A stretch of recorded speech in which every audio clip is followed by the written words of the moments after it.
At one point, there was a secondary search at the library with a tactical team. Authorities also check for videos around campus for any evidence, and they tell us nothing came up at all. An active shooter report at Villanova University in Pennsylvania Sunday also turned out to be a hoax. Only 11% of California's picket fire has been contained so far. A report from KTVU Fox 2 San Francisco's John Krinjak. 1,200 firefighters from across the state surging into the fire zone. Crews rushing to contain what's known as a fire whirl, using helicopters to hit the flames from above. Others tackling flare-ups along the edge of the fire zone using hoses to shore up containment lines to make sure they hold. At the Ink Grove Winery, the flames were just a few feet away from the grapes. One after another, we watched bone-dry trees and bushes going up in flames in a matter of seconds. As thick smoke continues to billow from the picket fire, air quality warnings have been extended. The fires burned at least 6,800 acres. CAL FIRE says there's been no damage or destruction to structures. America's listening to Fox News. Connect to Fox News Audio on the Fox News app. Listen to hear your favorite hosts like Brian Kilmeade, Jimmy Fallon, and Guy Benson standing up for what's right, live and via podcast. Just click listen, then swipe right and hear the latest news updates on your time. And scroll down to hear the latest podcasts from Fox News. And it's even easier to listen in the car with Apple CarPlay and Android Auto. Get programming alerts and notifications. Fox News Audio is on the Fox News app. The voices America trusts. Download it now. It's time to take the quiz. It's 5 questions in less than 5 minutes. We asked people on the streets of New York City to play along. Let's see how you do. Including the pre-Super Bowl era, what NFL franchise has won the most NFL championships? I'm going to say the Cowboys. Good guess. I would say the Packers. Take the quiz every day at thequiz.fox. Then come back here to see how you did. And thank you for taking the quiz. President Trump's setting his sights on other major U.S. cities to send National Guard troops to as part of his efforts to crack down on crime and illegal immigration. Fox's Griff Jenkins reports. President Trump is threatening to send National Guard troops to more cities to fight crime. They reportedly include Chicago, New York, and Baltimore. Democratic leaders there say his claims of high crime don't match the facts. The president is also now threatening to cut funding to rebuild Baltimore's Francis Scott Key Bridge unless the city addresses crime. Guard troops are already in our nation's capital. A Pentagon official says those troops in Washington are now carrying firearms.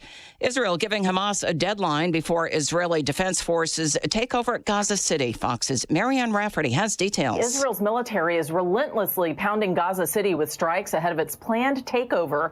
Israel says the city is one of Hamas's last strongholds and claims seizing it is crucial to defeating the militant group. The IDF is reportedly already pushing into the outskirts, vowing to dismantle its capabilities. The threatened full-scale offensive could displace hundreds of thousands of people, potentially worsening famine already spreading across the enclave. The ground assault in Gaza City will reportedly begin in mid-September, shortly after thousands of new reservists arrive for duty. Israel's defense minister warns the operation could destroy Gaza City unless Hamas first agrees to Israel's demands. The Gaza Health Ministry says an Israeli airstrike on a hospital in southern Gaza killed at least 8 people. Israel says its forces will withdraw from all 5 positions in southern Lebanon in stages if the country disarms Hezbollah. Iran's leader, Ayatollah Khamenei, with defiant words for Washington Sunday, suggesting that all nuclear negotiations are now off the table, calling issues between Iran and the U.S. unsolvable. I'm Deborah Valentine. This is Fox News. Making the switch to a new communications and IT company may seem like a big ordeal, but if you're not getting the reliable support, consistent internet, and secure solutions your company needs, meet Access One, your local Chicagoland IT experts. Access One has been powering Chicago businesses with secure, reliable IT solutions for over 30 years from our headquarters right here in the West Loop. Whether it's VoIP phones, dedicated internet, managed cybersecurity, cloud backups, or 24/7 support, Access One is here for you. Serving thousands of companies from Naperville to the North Shore, Access One is Chicago-owned and Chicago-run, a trusted IT partner for law firms, clinics, tech startups to manufacturers. We'll make the switch easier than you think. Let's talk. Call 800-804-8333 or visit access1inc.com. Rated top 5% in customer satisfaction and a Better Business Bureau A+ rated business. That's access1inc.com. Tech made personal locally.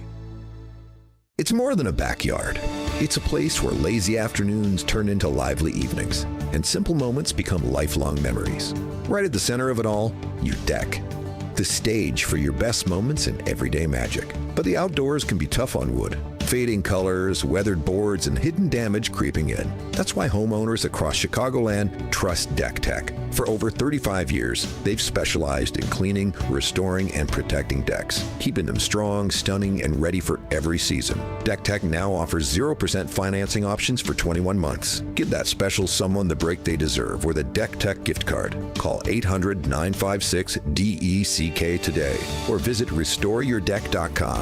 Deck Tech, helping Chicagoland homeowners enjoy the great outdoors for over 35 years. Enjoy your deck all season long with Deck Tech, the clean and seal professionals. 1-800-956-DECK. Call Deck Tech. It was a typical day. You were doing the usual, but then you met up with a friend at Weinstock Market and Lounge in Woodstock. Wow! The small-town charm and turn-of-the-century building set the tone for a classic outing. Their charcuterie pleased your palate like you never imagined. The Chicago beef sandwich made your taste buds dance. And the hand-selected wines from small vineyards around the world, so perfect. All paired with amazing live music. Weinstock Market and Lounge changes your day from ordinary to extraordinary. Weinstock Market and Lounge, voted McHenry County's best wine shop and best of Fox 2 years in a row. Open Tuesday through Saturday, 3 p.m. till 11 p.m. Live music on weekends. Open mic nights on Tuesdays. Enjoy the fresh baked pizza and Chicago beef sandwiches. Wine favorites from Italy, New Zealand, France, and California. And a full menu of handcrafted cocktails. Plan a trip to Weinstock Market and Lounge on the square in downtown Woodstock. Mention AM 560 and receive 10% off any purchase. Is cremation an option you're considering for you or your loved one? At Catholic Cemeteries, we offer sacred, permanent places of rest where loved ones can be remembered, prayed for, and visited for generations. Too often, cremated remains are brought home, only to end up in closets, basements, or forgotten on shelves. Memorialization is forever. Honor their life. Preserve your legacy. Visit us today at CatholicCemeteryChicago.org to schedule a free consultation or call 708-236-5490. Join John Anthony, host of Black and Right, for a cruise on Lake Michigan, Saturday, September 6th. Come aboard the luxury yacht Free Spirit for a fun afternoon with fellow AM 560 listeners. Enjoy great food and beverages and be a part of the live broadcast of Black and Right with John Anthony. Tickets are on sale now at 560theanswer.com/cruise. That's 560theanswer.com/cruise. It's August 25th, and this is your Fox Daily Snapshot. Today is National Kiss and Makeup Day. Fights happen, we're all human, but we need to forgive and forget or say sorry and then make up. On this day in 2006, Hyperion, the world's tallest living tree, a redwood standing 379.1 feet, is discovered in the remote area of Redwood National and State Parks in California by naturalists Chris Atkins and Michael Taylor. It took 12 years, covering 4 billion miles, and Voyager 2 flies over cloud tops of Neptune and its moon Triton, sending back photographs of swamps in 1989. The Great Moon Hoax is published in the New York Sun in 1835, announcing the supposed discovery of life on the moon. Born on this day in 1968, celebrity chef Rachel Ray, teaching us how to cook. So I have 2 4-pound chickens here. That'll feed 6 to 8 people. I'm CJ Papa. That's your Fox Daily Snapshot. If you have unfiled taxes or are in debt to the IRS, this is important news. Did you know the IRS has programs specifically designed to help people struggling with tax debt? Powerful tax assistance programs that can save you thousands if you qualify. No one knows these programs better than the experts at Optima Tax Relief, America's most trusted tax resolution firm. A+ rated by the Better Business Bureau, their award-winning tax attorneys and licensed professionals have resolved over $1 billion of tax debt for their clients. One call to Optima can start the process, helping to put an end to your worries about wage garnishment, asset seizure, and other aggressive IRS actions. Find the best options to solve your tax problems. Call the experts at Optima Tax Relief today for a free consultation. Call 800-965-1433. 800-965-1433. 800-965-1433. Optima Tax Relief.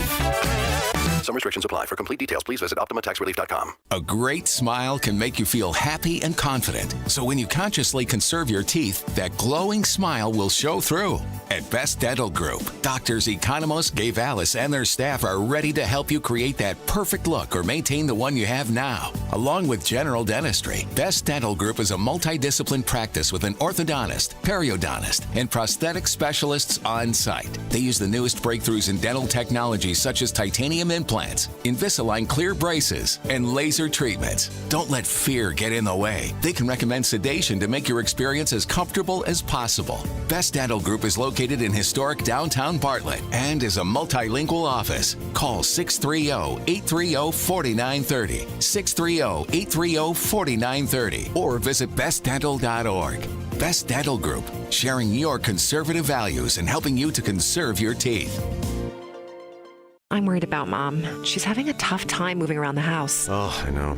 She still thinks she can do everything on her own. Exactly, but I've been over there every day this week, helping her navigate the stairs, cooking meals, reminding her to take her medicine. I'm always nervous when I leave. You know what? I admire you for taking care of Mom. But your family needs you too. And what if she slips and falls? A friend recommended the caregivers at Senior Helpers of Naperville Southwest. They service Cook, DuPage, Kane, and Will counties. They guarantee compatibility and they'll conduct a free safety assessment of her home. Plus, they'll provide as little or as much care as Mom needs. Senior Helpers of Naperville Southwest, offering both hourly and live-in care. Schedule a free assessment today by calling 331-281-0728. That's 331-281-0728. Again, that's 331-281-0728. And tell them AM 560 sent you. Senior Helpers of Naperville Southwest. Senior care, only better. Did you know that AM 560 Radio has a full-service digital marketing division called Salem Surround? If you're a business decision maker, listen up. AM 560 listeners are everywhere your potential audience is. So are our incredible targeting capabilities. We localize digital marketing and put it within reach of every business, small and large, in Chicagoland and beyond. Salem Surround offers AI-powered marketing solutions that reach your ideal audience. Whether or not you tap into the proven live, local, and emotional connection that AM 560 Radio brings, Salem Surround offers a total marketing solution to our partners. All-in-one digital solutions that provide targeted local digital and social media ads, Google AdWords management, website services, video strategy, search optimization, and even a management dashboard to offer you total campaign updates and transparency. Your Salem Surround representative is located right here in Chicago. Experience the Salem Surround digital revolution today. Call 847-472-8951. That's 847-472-8951. Experience a luxurious summer when you visit Trump International Hotel and Tower Chicago, a Forbes Travel Guide 5-star hotel. Take in stunning views of the Chicago skyline from the heart of the city, steps away from the iconic Magnificent Mile and the revitalized Riverwalk. Treat yourself to exquisite dining at Terrace 16 Restaurant and Rebar Lounge, overlooking the Chicago River and Lake Michigan. Catch the Navy Pier fireworks display from Terrace 16's patio on Wednesdays and Saturdays all summer long. Relax in immaculately designed suites that offer the utmost level of comfort. Refresh in the state-of-the-art spa featuring a 75-foot swimming pool, steam and sauna rooms, relaxation lounge, and more. The Trump Hotel Chicago offers sophistication and elegance to downtown Chicago and is a convenient travel destination for your summer getaway. Simply visit Trump Chicago online to make your reservations today and search offers to find the never settle summer stay. Book today. Exclusive interviews, bold commentary, and behind-the-scenes insights into stories that the mainstream media won't cover. It's the Unshaken and Unafraid podcast with Joe Pags on the Salem Podcast Network. You guys know better than anybody that you just can't compete on an equal level playing field with somebody of the opposite gender. It's just not fair. That's a fact. Subscribe today on Apple, Spotify, YouTube, Rumble, or at SalemPodcastNetwork.com. Want to see if you could pay less in taxes? Try the quick and easy tax calculator at willsave.com. Yes, a free tax calculator. That's WILSAVE.com. Calculate how you could keep more of your hard-earned money and give less to Uncle Sam, especially in retirement. Get your free tax analysis today at willsave.com. And don't forget to tune in to Protecting Your Assets with Steve Shyman every Saturday morning at 8, right here on AM 560, The Answer. Perhaps you're a collector, or perhaps all of a sudden you have a collection. Maybe it's an inheritance. How do you know what it's worth? This is Sean Thompson for Donley Auction. The market for antiques and collectibles is changing all the time. What is your collection worth right now? Well, I've got an easy way to find out. It's simple. You contact Donley Auctions with their worldwide audience of live and in-person auctions. They have a good idea of how to tell you exactly what it's worth at exactly right now. They're ready to put top dollar in your pocket. The bigger the collection, the better. Go to DonleyAuctions.com and get the info on all things that they buy and sell to have an idea of exactly what Donley does and how much they need your collection. They have so many buyers, it's a great time to sell. Just simply make a phone call. Donley has traveled all over the country to pick up collections. Just call and talk to the people at Donley Auctions at 815-923-7000. Donley Auctions is your trusted partner in turning your collections into cash. DonleyAuctions.com. Hi, I'm Ken Mariotti, owner of Woodland Windows and Doors, a third-generation family-owned business since 1969. We know you're bombarded by choices when shopping for new windows or doors, so we're inviting you to experience the Woodland difference. For decades, we have been transforming living spaces with Marvin Windows, a fifth-generation family business. Marvin replacement windows have been known to increase the warmth of your cold rooms by 10 degrees. Think about that, 10 degrees warmer. When you welcome Woodland into your home, you will get a product expert to transform your living spaces, full-time, dedicated professional installers that you can trust in your home, along with the best products like Marvin. These are the reasons we're proud of our 5-star reviews and family legacy. No gimmicks, no pressure, and upfront pricing are why Woodland Windows and Doors is your trusted window and door expert in Chicagoland. Visit woodlandwindows.com to book your free in-home expert consultation. That's woodlandwindows.com, or stop by our showroom at the corner of Lake and Geary in Roselle. Hey, heard you're getting ready to move. We just listed our house on the market. Just make sure you have the right attorney. Doesn't the real estate agent take care of all that? They stay involved, but you want to make sure you have a great lawyer that's negotiating the terms, helping resolve inspection items, clearing up title issues, preparing the deed and other documents, and attending the closing. The attorneys at Nauman & Associates in Elk Grove Village have decades of experience handling real estate transactions every day all over Chicagoland. NALawGroup.com. Now, your official weather forecast. Today will be mostly sunny, breezy, and pleasant with the high of 72. Tonight, expect clear skies and cool temperatures dropping to a low of 53. Tomorrow will bring mostly sunny conditions with a high of 74. By Wednesday, anticipate sun mixed with areas of high clouds, maintaining pleasant weather with a high of 77. I'm meteorologist Jason Caterina on AM 560, The Answer. Get the latest weather, traffic, and news updates online at 560theanswer.com. Portions of the following show may be pre-recorded. This hourly segment is brought to you by The Real Story with Jeannie Ives, powered by Breakthrough Ideas, Sunday evening at 7 on AM 560, The Answer. Now, from the Signature Bank Studios. This is Chicago's Morning Answer with Dan Proft on AM 560, The Answer.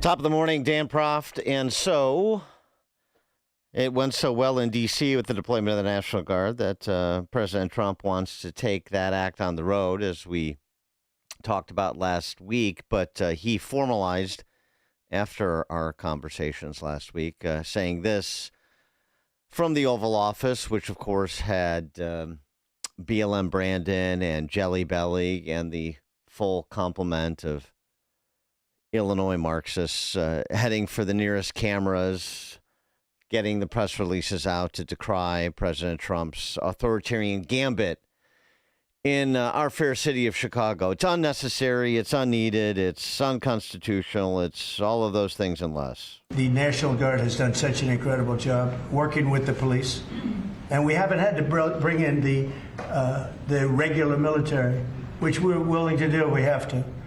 And after we do this, we'll go to another location and we'll make it safe also. We're going to make our country very safe. We're going to make our cities very, very safe. Chicago's a mess. You have an incompetent mayor, grossly incompetent.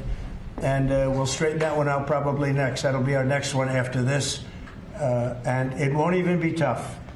And the people in Chicago, Mr. Vice President, are screaming for us to come. They're wearing red hats, just like this one. But they're wearing red hats. African-American ladies, beautiful ladies, are saying, please, President Trump, come to Chicago. Please. I did great with the black vote, as you know, and they want something to happen. So I think Chicago will be our next.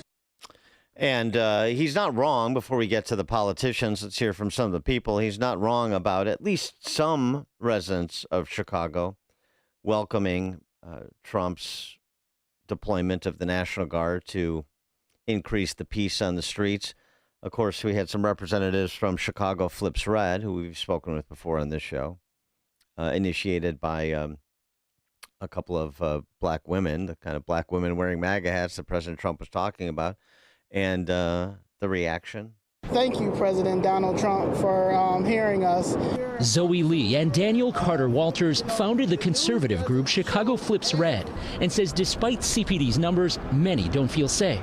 And if the Democrat Party, only thing they can do to help us is tell us crime is down, then hey, we welcome the National Guard.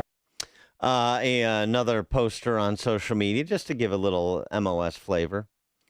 Who goes by the handle Black MAGA Preacher, saying this very commonsensical observation, something I might say. Chicago mayor is mad. I already told y'all this was going to happen. I told you he was going to be upset.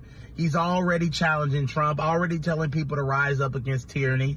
I've never seen anything so insane in my entire life. I've never seen it.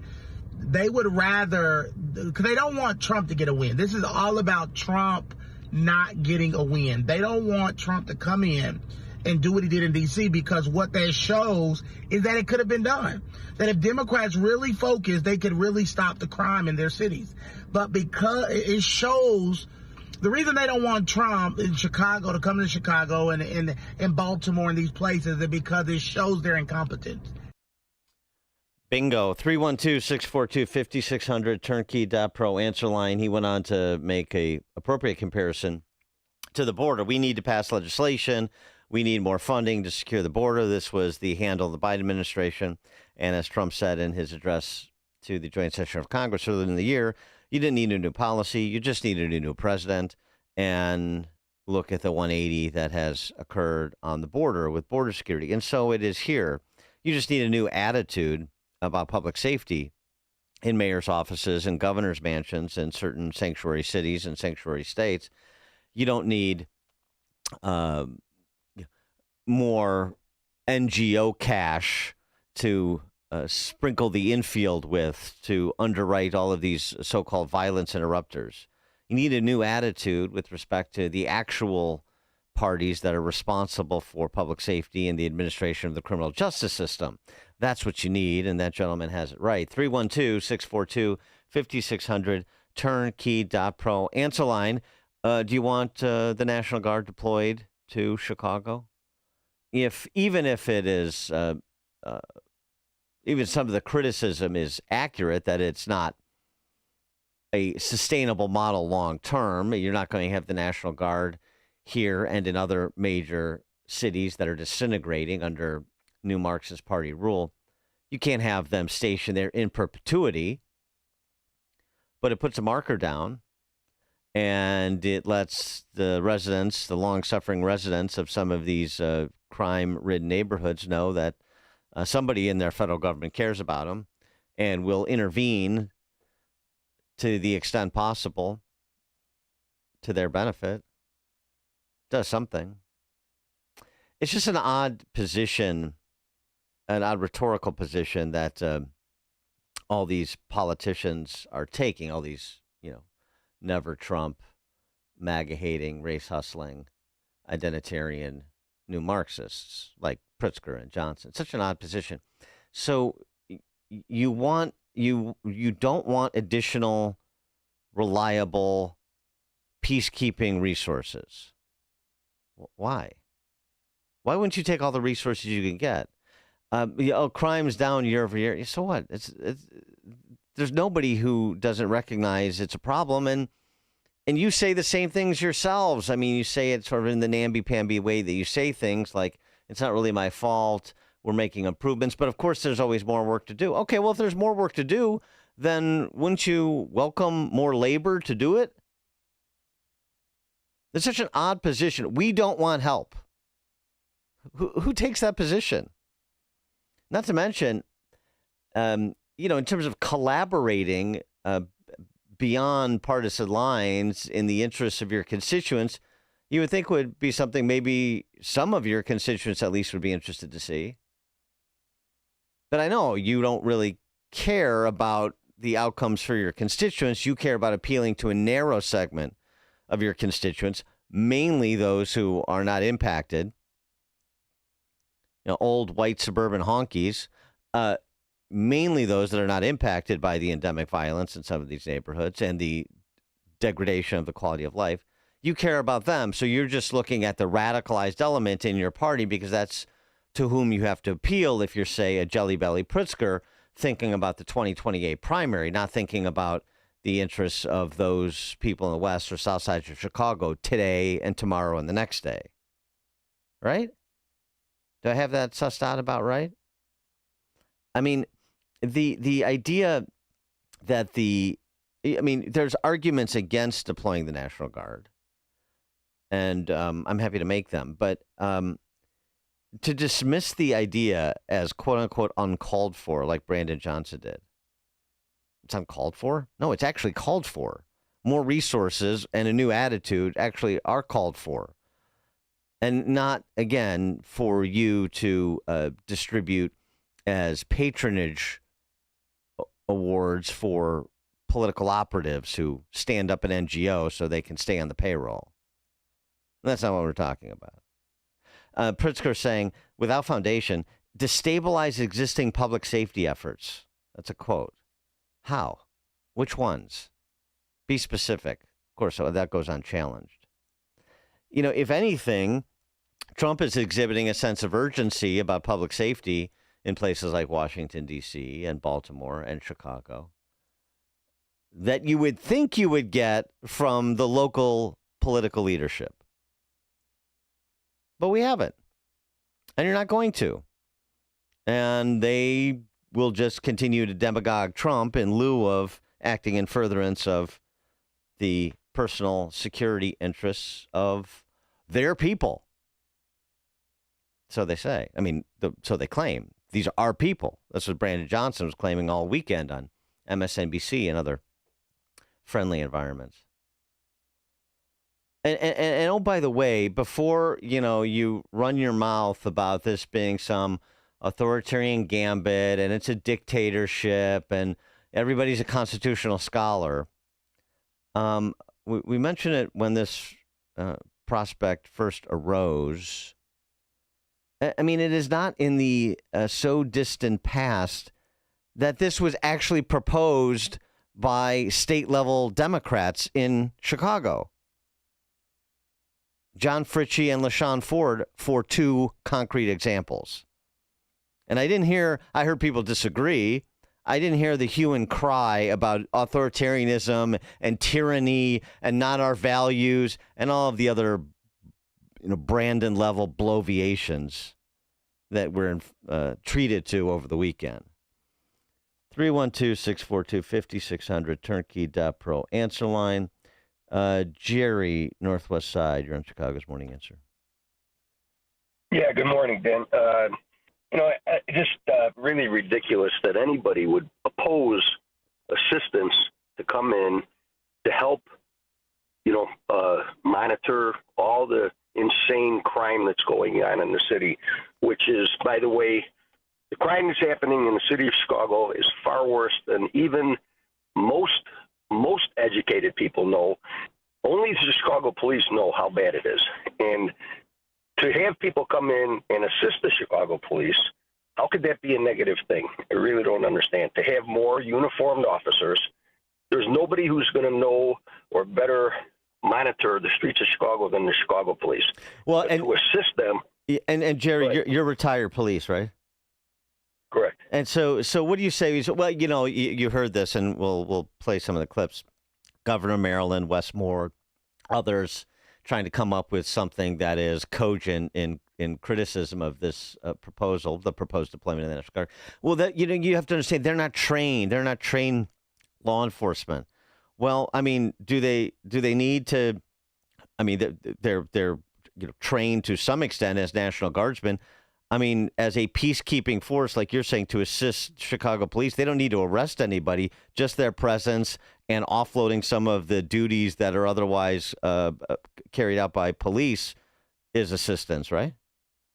Well, sure. I mean, you have, in an instance where you have any events going on in the city of Chicago, the Air and Water Show, for example, you have experienced Chicago police officers, primarily tactical unit officers, that are assigned street corners for traffic.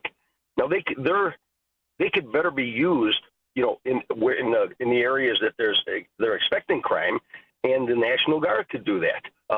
The National Guard, the extent of their training, I'm not completely certain of, but they're law enforcement officers. They went through schooling for. They have arrest rights. The authority to make arrests. They have authority to enforce the law. It would be imagine just that many more officers on the street allowing the Chicago police to be in these areas to prevent the crime. I mean, it's the presence alone. Yeah. And the other thing I just wanted to mention, it's not only this insane mayor that we have that is trying to ruin the city, but the media, the I-Team did a special the other day on a TAC team in downtown Chicago. They twisted the story so terribly, and they made it seem like these officers were corrupt and rogue, when in fact these officers have gotten more guns off of the streets downtown in the city of Chicago than even at the bar that myself and my fellow officers from 20 years ago, consider high. They're doing a great job. And what's also happening is these officers are being reprimanded. They're being sent to callback, taken off of the streets, counterproductive actions that are coming from the top, from the mayor. And all of this stuff is working against us. So anyway, thanks for the National call. Guard coming in would only be a positive thing, in my opinion. Thanks for the call, Jerry. Appreciate your perspective. We got a full bank of callers, so we will get to you. We'll hear a little from BLM Brandon and some of the other politicians at the state level here on this topic at 5:38. Now we check the headlines. Good morning. It's 57 degrees in Chicago in the AM 560 The Answer newsroom. I'm Nikki Whaley. Postal services around the world are halting some deliveries to the U.S. over confusion about new import duties on parcels. Tony Waterman breaks down what's at the heart of this. For decades, international shipments into the United States valued under $800 had been exempted from U.S. tariffs. Trump says that is undermining U.S. companies because firms like Shein are using this loophole. So that exemption is now going to end on August 29th. President Trump signed an executive order last month abolishing the trade loophole. As a result, global mail carriers based in Britain, France, and Germany will be among those temporarily suspending shipments to the U.S. starting this week. Under the new rules, personal gifts worth less than $100 will be exempt, but all other packages will face the same tariffs as imports from their country of origin. This report is sponsored by Rapid Radios. Rapid Radios are instant push-to-talk walkie-talkies offering national LTE coverage with no subscription ever. Perfect for instant contact with an aging parent. For a limited time, go to rapidradios.com and you'll get an extra 60% off and free UPS shipping. Add code radio and get an extra 5% off. Chicago's Morning Answer continues next, but now a check your forecast from the National Weather Service. Join John Anthony, host of Black and Right, for a cruise on Lake Michigan, Saturday, September 6th. Come aboard the luxury yacht Free Spirit for a fun afternoon with fellow AM 560 listeners. Enjoy great food and beverages and be a part of the live broadcast of Black and Right with John Anthony. Tickets are on sale now at 560theanswer.com/cruise. That's 560theanswer.com/cruise. A large retail store just canceled a huge order, leaving MyPillow with a ton of extra MyPillows. But you know what? That's their loss and your gain. MyPillow is offering the Classic Collection for wholesale prices. Only $19.98 for a standard MyPillow. But it gets even better. For a limited time, they're going to offer the entire Classic Collection at wholesale prices. Get queen-size MyPillows for just $24.98. Upgrade to king size for only $29.98. Get the body pillows for $39.98. And the multi-use MyPillows for only $12.98. So go to MyPillow.com and use promo code LIBERTY or call 800-489-0201 to take advantage of wholesale pricing and receive $100 in free digital gifts when your order is $75 or more. That's right. Get the standard MyPillow for only $19.98. So go to MyPillow.com or call 800-489-0201 and use promo code LIBERTY. That number again is 800-489-0201. Promo code LIBERTY. Mike Gallagher here. Don't risk losing the trusted news, traffic, sports, and weather you get from AM radio stations. It's time to make your voice heard. We need Congress to pass the AM Radio for Every Vehicle Act to keep AM radio in cars. When internet and cell service is out, AM could be your only lifeline. Text AM to 39179 and tell Congress to pass this critical legislation now. Text AM to 39179. Message and data rates may apply. You may receive up to 4 messages a month, and you may text STOP to stop. Hey, heard you're getting ready to move. We just listed our house on the market. Just make sure you have the right attorney. Doesn't the real estate agent take care of all that? They stay involved, but you want to make sure you have a great lawyer that's negotiating the terms, helping resolve inspection items, clearing up title issues, preparing the deed and other documents, and attending the closing. The attorneys at Nauman & Associates in Elk Grove Village have decades of experience handling real estate transactions every day all over Chicagoland. NALawGroup.com. Are you looking to hire? ZipRecruiter finds the best candidate for your job fast. Try ZipRecruiter for free at ZipRecruiter.com/free. ZipRecruiter.com/free. Now, your official weather forecast.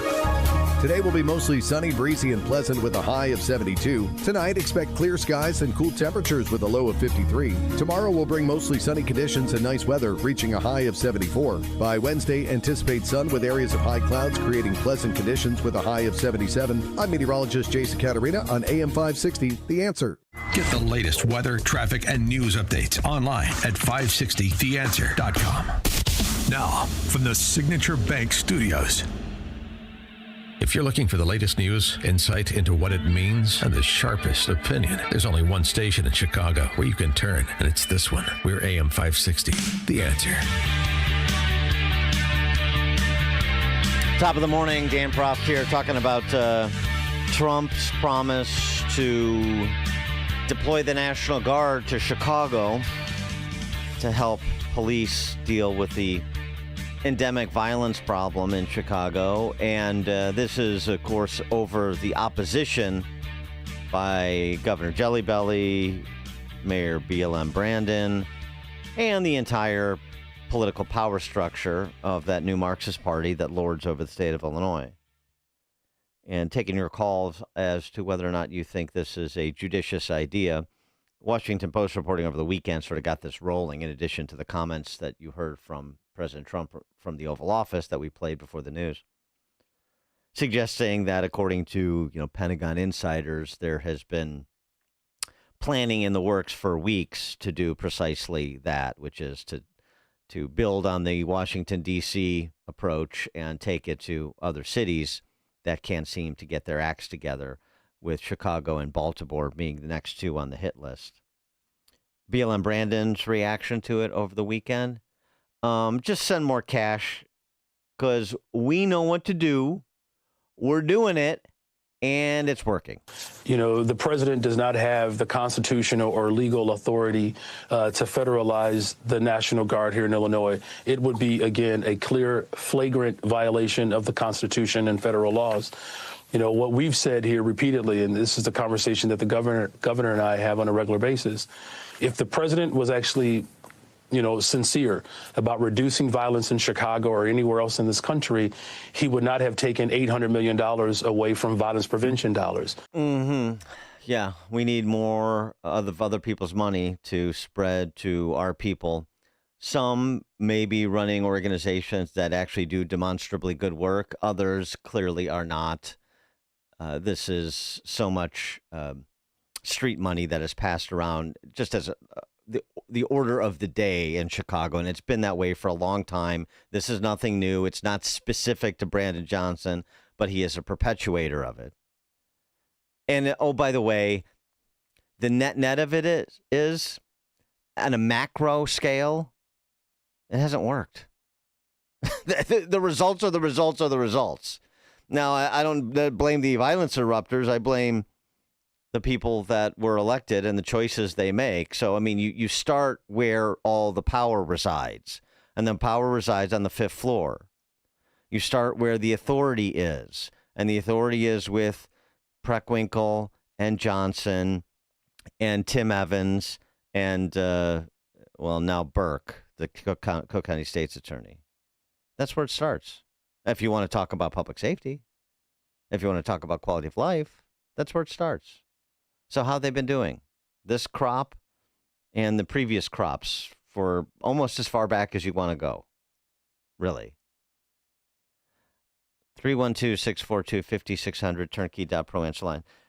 Constitutional scholar BLM Brandon, too. Don't forget, part of the reason that Trump is targeting Chicago's and Baltimore and Washington, D.C., is because he's racist and because he's intimidated by the intellectual prowess of black men like Brandon Johnson. That's what he said. And don't forget who we are. Don't forget, this is Chicago. So the governor and I have been very clear that not only is he in violation of the Constitution, we have to remain committed to ensuring that we're investing in working families. Look, the National Guard is not going to put food on the table. The National Guard is not going to, reduce unemployment. The National Guard is not going to give people access to health care. This president, of course, has demonstrated that he is inimical to the interests of working people. But here in Chicago, a pro-worker city, a city that said, yes, we can, a city that said, keep hope alive, right? This is the city where resistance came alive. Dr. King said, if we can do it right in Chicago, we can do it anywhere in the world. And that's what we're doing, building safe and affordable communities across Chicago. If the president was sincere about those type of investments, he would not be prancing around the country using unconstitutional means to ultimately extend his authoritarianism rule. Mm-hmm. Authoritarianism rule. Well said. Intellectual prowess. The funny thing about that King quote, I mean, that he sort of spun that as a compliment to Chicago. It was more of a, not to get too far off of the main point here, but the point about if you can do it in Chicago, you do it anywhere else was sort of a criticism of Chicago. It wasn't complimentary. It was, Chicago is so difficult, so upside down, so segregated, that if you can get it done in Chicago, then you can do it anywhere. But that is not praise. Okay. Yes, we can. Yes, we can build that Obama presidential library. And one more, because if this comes to pass, if President Trump does this, there will be a revolution of the people in Chicago. A revolution of the people led by and standing with BLM Brandon. The city of Chicago does not need a military occupied state. That's not who we are. And I commend the work of Mayor Bass, my colleague, and all the folks in Los Angeles who stood up and fought, against this, authoritarianism. Here's the bottom line. They don't have police power. there's nothing they can do. These are federal troops. They do not go through the training that our police officers go through, so they cannot even enact police authority. But Mayor Johnson, they don't have it now. The president has, that's a good point, but the president has spent hundreds of millions of dollars to arrest 9 people in D.C. That clearly he's demonstrated that he doesn't have a level of consciousness to understand what it takes to run cities, not to mention an entire country. And so, look, we're going to remain firm. We'll take legal action. But the people of this city are accustomed to rising up against tyranny. And if that's necessary, I believe that the people of Chicago will stand firm alongside of me as I work every single day to protect the people of this city. Are you ready to rise up against tyranny with BLM Brandon? 312-642-5600, turnkey.pro, answer line and text line. Text from 847. So Trump took away money and crime dropped. Maybe he's onto something. Hi-oh. It's true, though. Yeah. Whatever good that's happened, that occurs while I'm in office, I'm responsible for. Whatever bad is something I inherited. Right. I mean, this is not particularly complicated. Ron, Southside. Hey, good morning, Dan. Dan, we've had some horrible mayors in this city, but none such a blithering idiot. And so who listens to that fool? I mean, it's just okay. If the guy is an idiot. Yeah, but you know what? You know one thing, Ron. I just wanted to emphasize this. Throughout that interview on MSNBC, talk to Pritzker. We're on the same page with Pritzker. So I want to make sure people expand their circle of culpability beyond BLM Brandon and include Pritzker because they are fully aligned. Fully aligned. Go ahead. Absolutely, Dan. That's a good point because he's garbage too. But yes, and I hope Trump keeps his promise. And I know all the black people that I have spoken with. I've been off for the last few days, and the few, I do call black radio. They, I don't know, semi-ban me, but some of the calls, some of the hosts welcome me, and so I've just gotten great responses. People, yes, and we do all those phony baloney numbers. Dan, people are not feeling safe out here, and it's a culture of. I was telling. I went to get some gas, and they have pictures of 6 adults. But the people were just, I came home to my wife. I said, these are adults, not teenagers. They were walking out of the gas station with items. And I told her, I said, it's a culture of lawlessness, Dan. It really is. And it may not come out in the numbers, but if you're out here, it's still people, cars them. So no, I really hope that he keeps his promise. And the majority of the black people, I'm sure, are welcoming. So and I've tried to get my message. I don't care these garbage representatives we have here, but I've tried to get my message to the president's office. But yeah, because like you say, the power structure here, Dan. I mean, it's no use talking to those idiots. But President Trump, I hope he keeps his word. And thank you, Dan. Thanks, Ron. Appreciate the call. Sean, Northwest Side. Hey, good morning, Dan. My biggest concern is if the National Guards are going to be able to tell the difference between what part of big city live in and what's an actual crime. It's like when you have these Southerners that move up north and don't know how to drive in these wintry conditions. Yeah. They might have photo cards, That's a great point. If you're walking with, thanks, Sean, if you're walking with your girlfriend, like in the Loop, and you get winged in the hand with a bullet, that's not a crime. A crime didn't occur there. That's big city living. That's just what you got to put up with when you live in the big city. Right. That's a great point. We probably need some sort of laminated reference card to know what we consider crimes in Chicago, at least what the political leadership does, versus, what somebody from the outside with common sense might consider a crime. You remember looting. You remember when downtown was looted a couple times, the rioting and the looting? Maybe that's one of the reasons why Mag Mile businesses are down 51%. The number of businesses operating in the Mag Mile neighborhood down 51% in the last decade. Overall, businesses operating in the city down 17%. But we don't need any help. We know what to do. We're doing it, and it's working. Got it. But not looting, symbolic taking, as a protest action against systemic racism and historical injustice. So you're right. You're probably going to have like a DEI training session for the National Guardsmen here so they know. Neil LaGrange.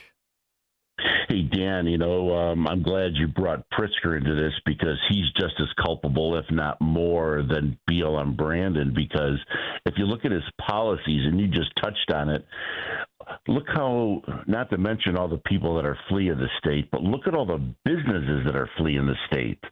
I mean, I forget where I was reading this. I think it was Illinois Policy that had this, but they said that if you look at the number of licenses that have left the city, and just to show you, it said the average business uses 1.9 licenses, I think, to operate a business, but then it showed on the other end of the scale, I think it mentioned Walgreens, they needed over 300 different licenses to operate in the city of Chicago. Just look at that regulation, and then Pritzker, what did he have? $2.5 billion for immigrant care to the budget. So there's no, something's got to give. Thanks for the call, Neil. In addition to that, the impact of the Pritzker Purge Law, the so-called Safety Act, the impact of the revolving door and putting people who should be held over for trial because they've been accused of a violent felony on the street with the bracelet, and then they commit another crime. I mean, we've had CWB Chicago and other outlets do running series on this. The elimination of the shot spotter cameras and what impact that has had on first responders and ultimately the number of people who die in the streets of Chicago. Right. Oh, by the way, this too, I saw this report. I can't confirm this, but it sounds right. Pritzker asked Illinois National Guard Commander Major General Rodney Boyd to not deploy the Guard in Chicago if Trump so ordered it. According to sources, General Boyd told Pritzker, "We don't work for you. We serve the president." So if you think the Illinois National Guard is going to stand down, at least according to this reporting, if and when Trump gives the order, doesn't sound like they are, which is good. Joanne, Hoffman Estates. Hi. My comment is, what if the mayor raises the bridges like the last one did? So go ahead. No, lifts the bridges so right. Maybe during the rioting so they can cross the river. Yeah. Exactly. They can fly them in. Amphibious units. No, I don't think that's going to work. I'm sure that the governor would agree with that. Yeah. Thanks for the call, Joe. And yeah, I don't know that that's, I guess I wouldn't put any attempt at virtue signaling past these politicians, particularly the varietal in Chicago and Illinois, but I don't think that's going to dissuade the president or the National Guard, for that matter. Rick in Des Plaines. Hey, Dan, how you doing? Good. Hey, I got a question. That clip you played of BLM being interviewed by whomever about the Guard, and then he mentioned, well, the president doesn't know what he's doing. He's hired the Guard and spent millions of dollars, and they've only had like 7 arrests in Washington, D.C. Where is he coming up with these numbers? 7 arrests? Are you kidding me? Well, the other thing is, we just talked about this. The National Guard doesn't have domestic law enforcement powers. So, it's help out, like you're saying. Yeah, and thanks for the call, Rick. And you had, again, was widely reported, no murders last week with the National Guard deployed in D.C. for the first time, at least this year. maybe the first time in many, many years. But part of it is the presence. Like if you look on social media, you see some of this National Guardsmen on public transportation platforms, and you saw one, for example, who escorted a elderly black woman down the stairs at a public transportation stop. It's like that kind of thing just creates a safe environment. Again, you're not going to be able to deploy them forever. So it is short term, but it puts pressure on local authorities to scramble the sorts of resources that provide the same safety when the National Guard leaves. It's providing an example and conditioning people to raise their expectations a little bit with respect to their local leadership. If they can do it for a week or two or a month, then why can't my local authorities do the same thing? You see the difference. Boy, I enjoyed it when it was like this. Now we're going to go back. I don't want to go back. And I'm going to hold you accountable if we do go back.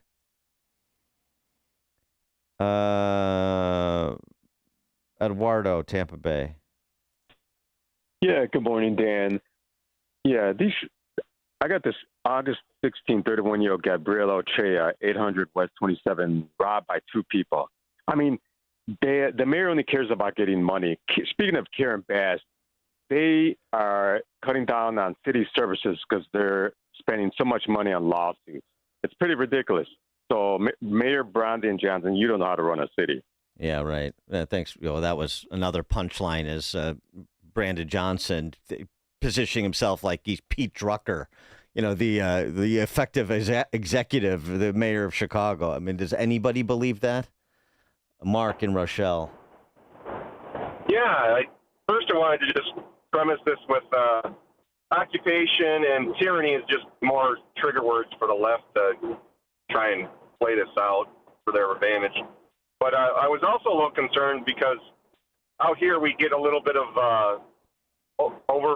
spillover from the crime, from the suburbs.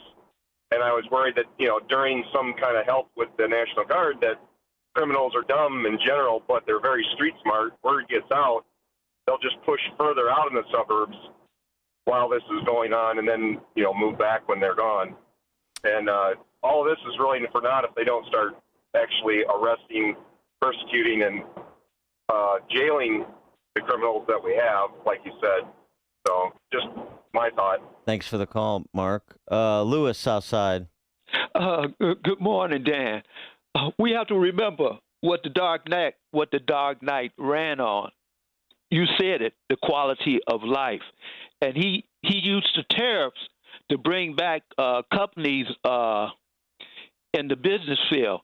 Okay, now he has another tool in his toolbox. It's called the Opportunity Zone Part 2. And what it says is it revitalizes economically distressed areas. And those are the areas in these cities where all this crime is going on. And so what he has to do is he has to promote that Opportunity Zone Part 2 program that he has. And I believe we can come out of this. Well, Thank you. Thanks for the call, Lewis. The problem with that is there's only so much you can do to incentivize people to invest in blighted neighborhoods in urban centers that are run the way Chicago is run. Because an opportunity zone, tax benefits doesn't address the public safety problem. It doesn't address the underlying structural tax system a business faces operating in Chicago. It doesn't address the regulatory scheme a business operating in Chicago faces. It doesn't, and thus it doesn't address the flight. I mean, did you see the stories out last week? Pat Ryan and his wife Shirley sold their 3-bedroom condo in Bloomingdale's building. 60% loss from their 2018 purchase. 60%. Now, Pat Ryan and can afford it. He's a billionaire, but that's not the point. The point is what's happening to real estate values, commercial and residential. Condos in a premier building, Bloomingdale building, are going at 1990s prices. That's not an attractive place. That sends signals to people that are sophisticated as to where they deploy capital, where they take risks. All right, we'll have more on this, taking your calls all morning. Get to a few other topics next hour as well. It is now 6 a.m., AM 560, WIND Chicago. Point of no return. I'm Angelo Bavaro, Fox News. Illegal Salvadorian Kilmer Abrego Garcia set to report to immigration authorities in Baltimore this morning, facing deportation to Uganda. Kilmer Abrego Garcia is expected to show up at the ICE office there just days after he was released from a Tennessee jail. He is in the country illegally, of course, and faces human smuggling charges. He's been offered a deal to be removed to Costa Rica if he pleads guilty to those charges. If he doesn't accept that offer, he could be taken to Uganda. Now, Abrego Garcia became the focus of critics of the president's illegal immigration crackdown after he was mistakenly deported to El Salvador. Now, during his time in El Salvador, Abrego Garcia was visited by Maryland Senator Chris Van Hollen. Fox's Doug Luzader there. Senator Van Hollen continues to defend Abrego Garcia and his trip to El Salvador. President Trump planning to expand his crime and immigration crackdown to other cities, much like what's playing out right now in Washington, D.C. Fox's Lucas Tomlinson. One place President Trump is weighing sending forces is to Chicago next, but the mayor says that's not happening and said, quote, what is the president doing? He's declared a war on poor people. You know, picking on homeless people, you know, picking on the most vulnerable. That is not what the people of Chicago are going to stand for.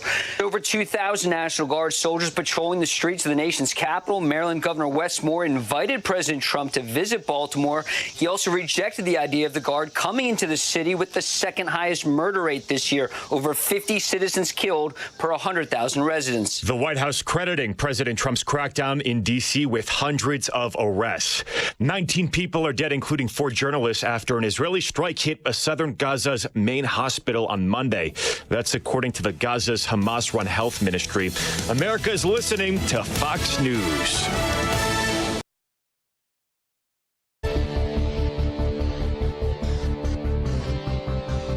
Good morning. It's 58 degrees in Chicago in the AM 560 The Answer newsroom. I'm Nikki Whaley. President Trump says he may take on crime in the city of Chicago. While touting the use of the National Guard in Washington, D.C., Trump said the Windy City may be next. When we're ready, we'll go in and we'll straighten out Chicago, just like we did D.C. The president then went on to call the city's Democratic mayor, Brandon Johnson, incompetent. He also claimed that Democratic cities have called him asking for the National Guard to be sent into their cities. Mayor Johnson is responding to that. He released a statement saying the city, state, and Cook County are preparing for any potential unconstitutionally military deployments to Chicago.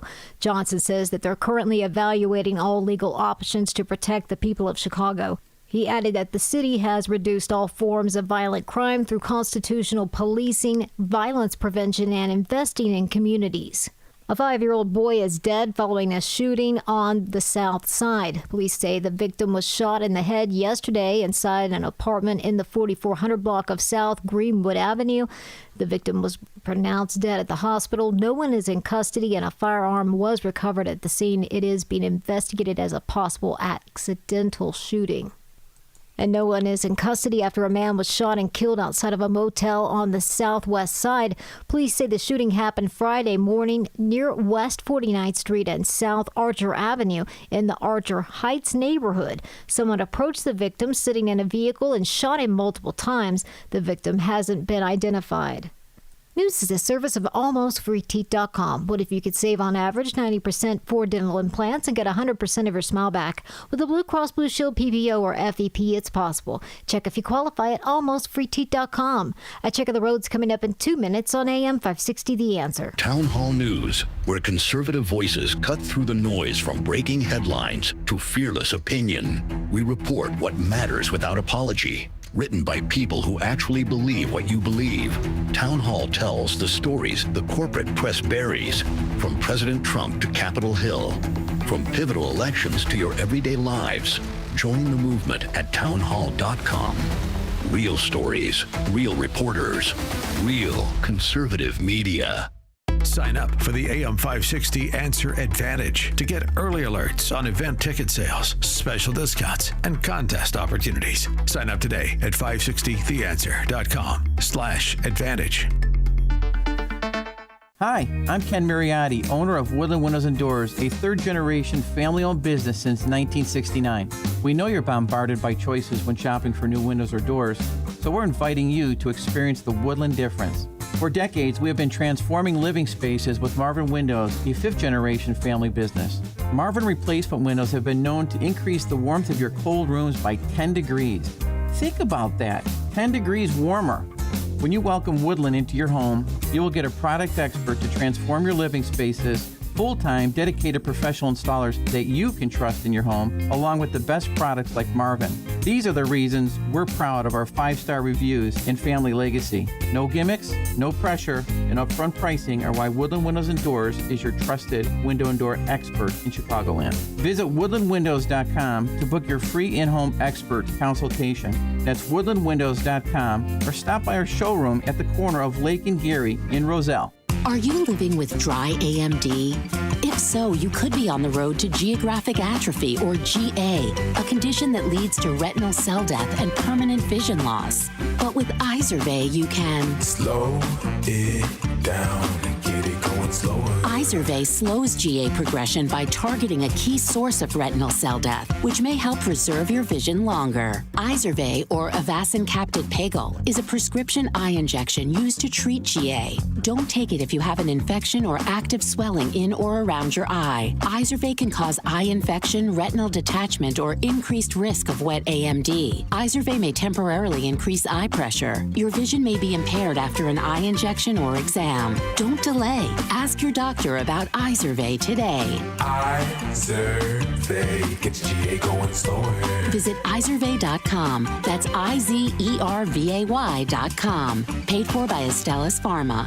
Wow. At the time of this being written, both gold and silver are up some 40%. That's 40% in just 1 year. In fact, this past year, gold has broken all-time historic records by hundreds of dollars an ounce. And unlike all other financial instruments used today, that historic record goes back thousands of years. In times like these, prices have never been better on most collector and gold coins. Fox Valley Coins in Naperville is trying to keep up with demand. So they're paying the most ever on not only most gold coins and bars, but also those old coin and paper money collections. They're especially looking for the scarcer dates and higher grade coins. Take advantage of the record high market price and our huge demand now, whether you're buying or selling, or just want to find out their worth.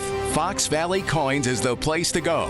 Fox Valley Coins is on Route 59, just 1 light north of I-88 at the Naperville-Warrenville border. Family owned, integrity since 1981. Gain insight into building strong marriages and raising godly children with Focus on the Family with Jim Daly each weekday at 11:30 a.m. on our sister station, AM 1160. Hope for your life.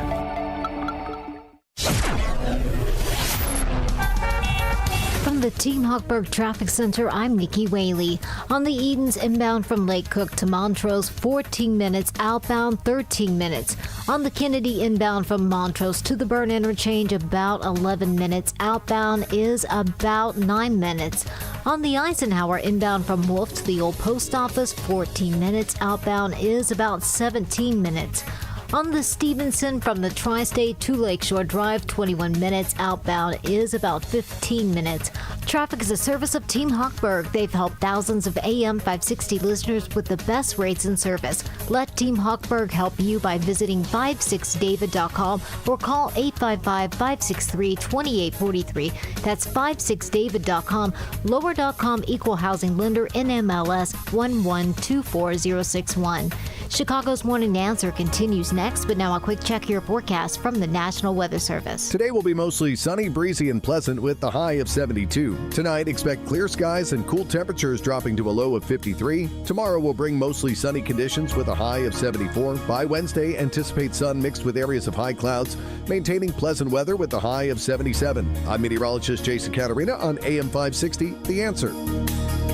Get the latest weather, traffic, and news updates online at 560theanswer.com. Now, from the Signature Bank Studios. This is Chicago's Morning Answer with Dan Proft on AM 560. The Answer.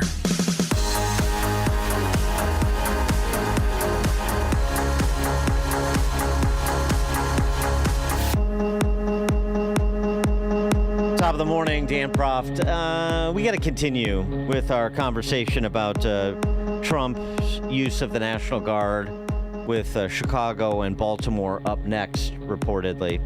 There's a couple other aspects of this story that we've been talking about for the last hour that I think need to be addressed. One is just the limitations.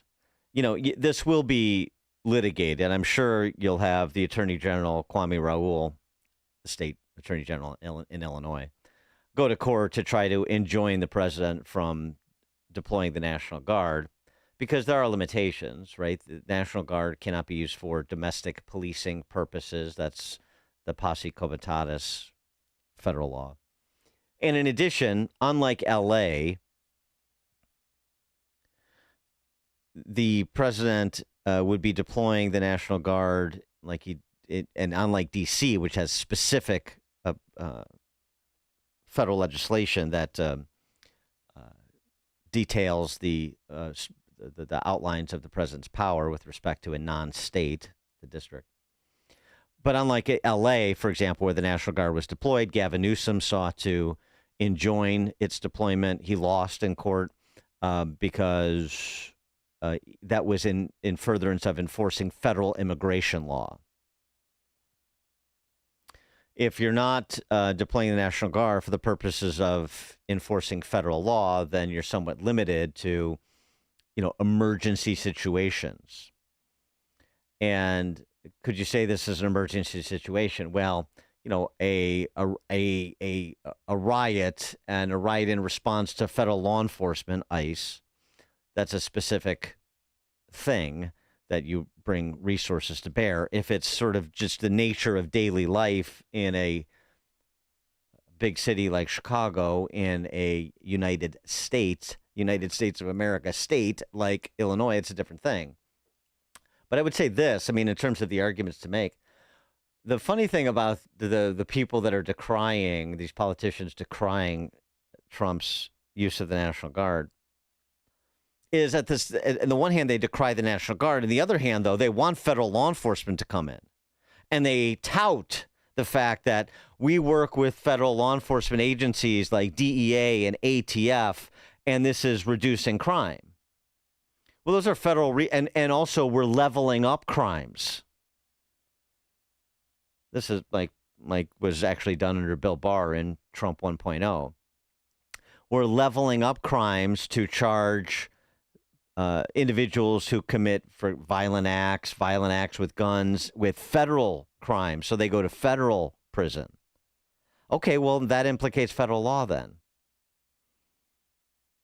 What's more, actually, inadvertently, I think, advances the claim for President Trump to deploy the National Guard in Baltimore while he's disagreeing with it. Maryland's had amongst the fastest drops in violent crime of anywhere in the United States in the past 2.5 years. Yeah. The homicide rate in Maryland is down over 20% since I have been the governor. And the last time the homicide rate was this low in Baltimore City, I was not born yet. And so the reason that I've asked the president to come and join us is because he seems to enjoy living in this blissful ignorance, these tropes and these 1980 scare tactics.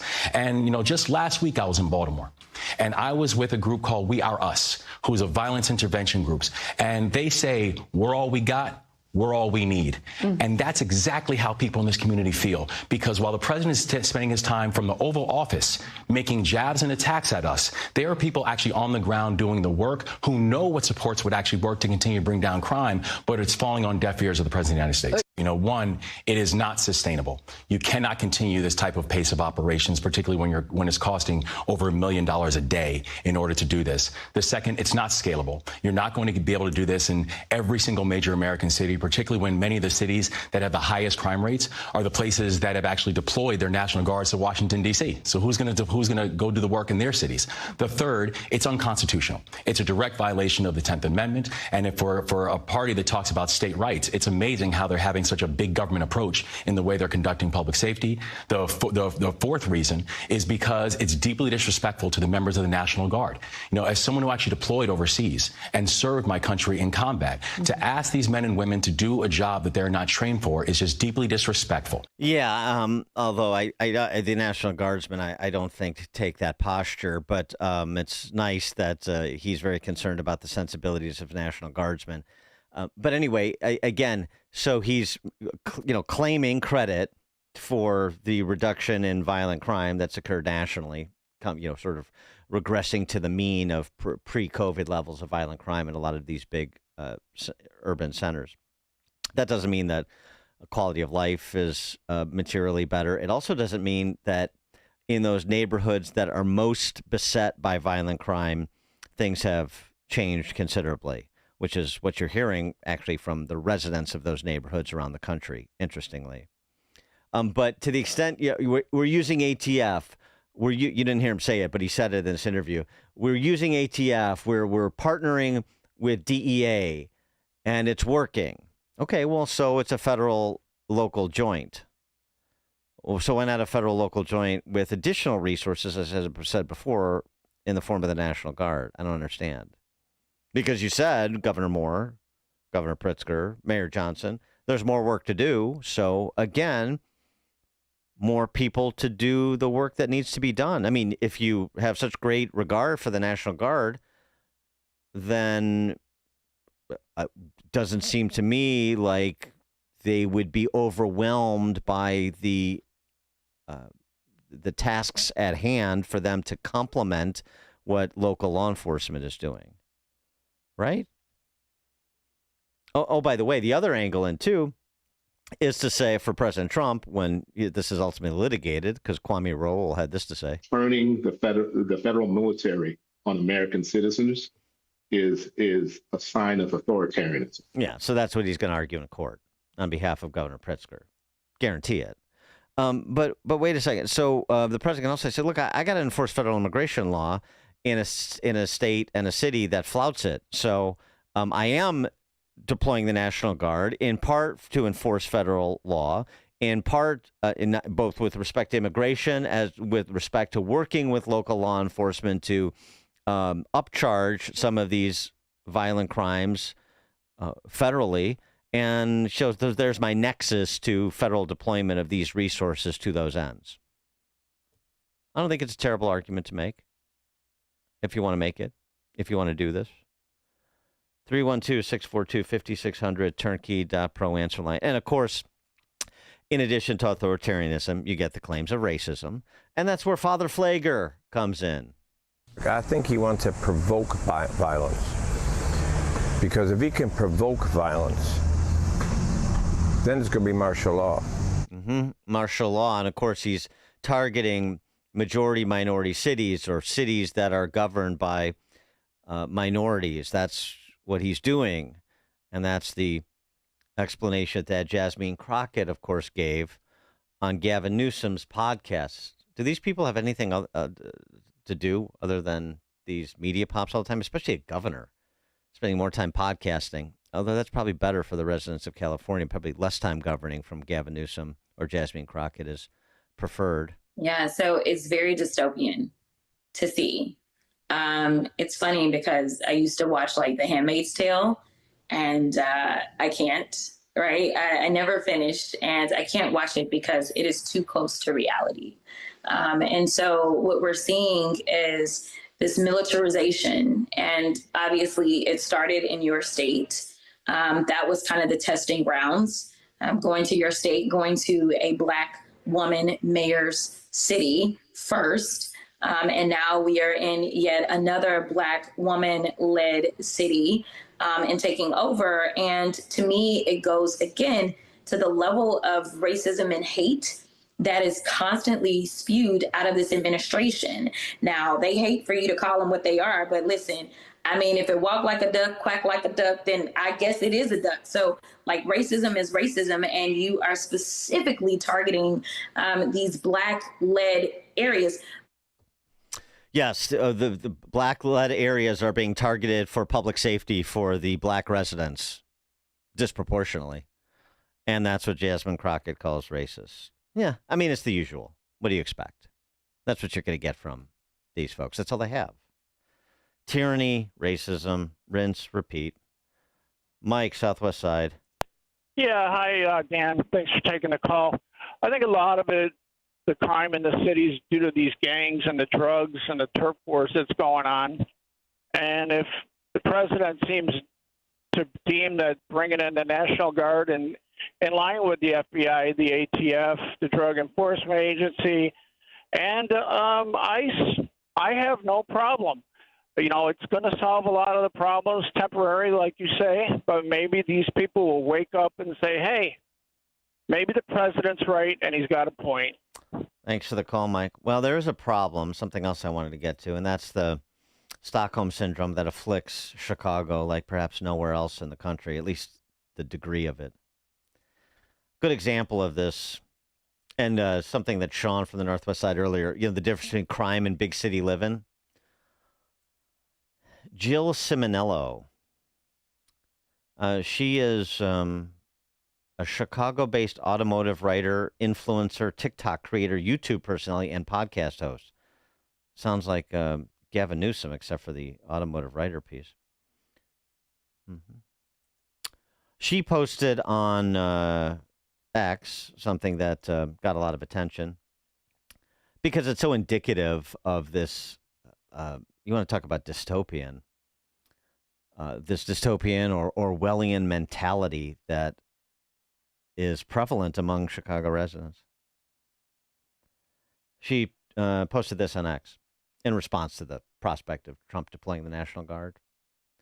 So, I've been carjacked in Chicago, during which I had my arm broken. I don't need or want your troops, Mr. President. And I think I speak for all of Chicago when I say, frack off. There are no red hats here. Don't tell that to Jussie Smollett. So she posts a picture of her broken arm after when she got carjacked. I've been carjacked in Chicago, during which I had my arm broken. I don't need or want your troops, Mr. President. They're not his troops. They're American women, men and women who serve in the National Guard. They're Americans. They're our people, right? Who otherwise have everyday jobs, just like you kind of sort of do, TikTok influencer, whatever you think you are. I love this idea, like the dehumanization, the ISIS, Gestapo, your troops, like they're some sort of Trump death squad. But that's the mentality. That's what you're dealing with here. F off. Probably easier for Jill Ciminello to say wherever she lives in the city, as opposed to, say, somebody who lives in Inglewood or Austin. Mm-hmm. Oh, she's since made all of her tweets or posts on X private. She wants the attention. She wants to be an influencer, but now she doesn't want the attention when she says something as ignorant as that. But that's just the knee-jerk hysteria. And remember, I mean, because it can't be said enough, something that has been proposed by state-level Democrats in the not-so-distant past. Same thing. Calling on the president under Obama to deploy the National Guard. Didn't happen because it's a bad look. But they wanted it. Were they authoritarians? Was it their troops? You have to run it. You're going to run into that mentality. Hard. Larry and Mentino. Yes, how you doing, Dan? Thanks for inviting me on air for taking the call. Yeah, I just think it's laughable that they bring up the cost of this. The money they spend on illegal for education, healthcare, housing is billions by the year. It's but a drop in the bucket to fix a big problem that has been going on for a long time. They don't want the problem solved because they need to run on it. Yeah, thanks for the call, Larry. Yeah. Mm-hmm. Yeah, they're fiscal hawks, right? Yeah, they're penny pinchers now when it comes to deploying the National Guard. Just like they were defunding the police 5 minutes ago, and now they're like, local law enforcement can handle this. working in conjunction. We know what to do, and we're doing it. A little local law enforcement, sprinkle some cash around to preferred violence interrupters, and we're all set.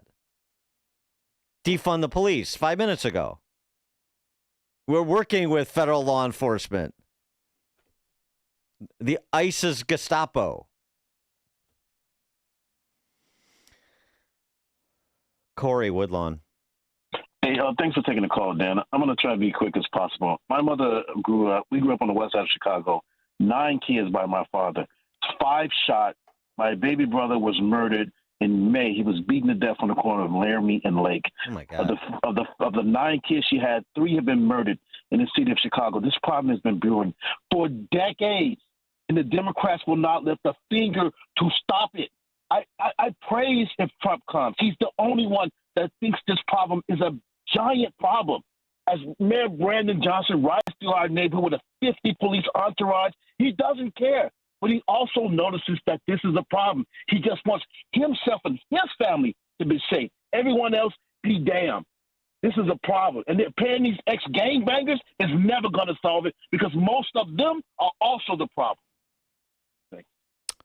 Corey, thank you so much.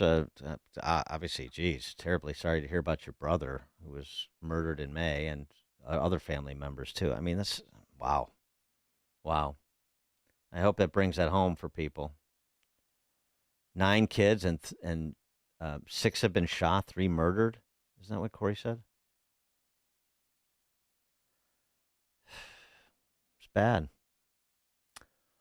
So I'd love Jill Simonello to talk to Corey from Woodlawn and all these other brothels in and around Chicago. Tell Corey from Woodlawn what time it is when it comes to public safety from your estate in Hinsdale or Wilmette. Thanks, Corey.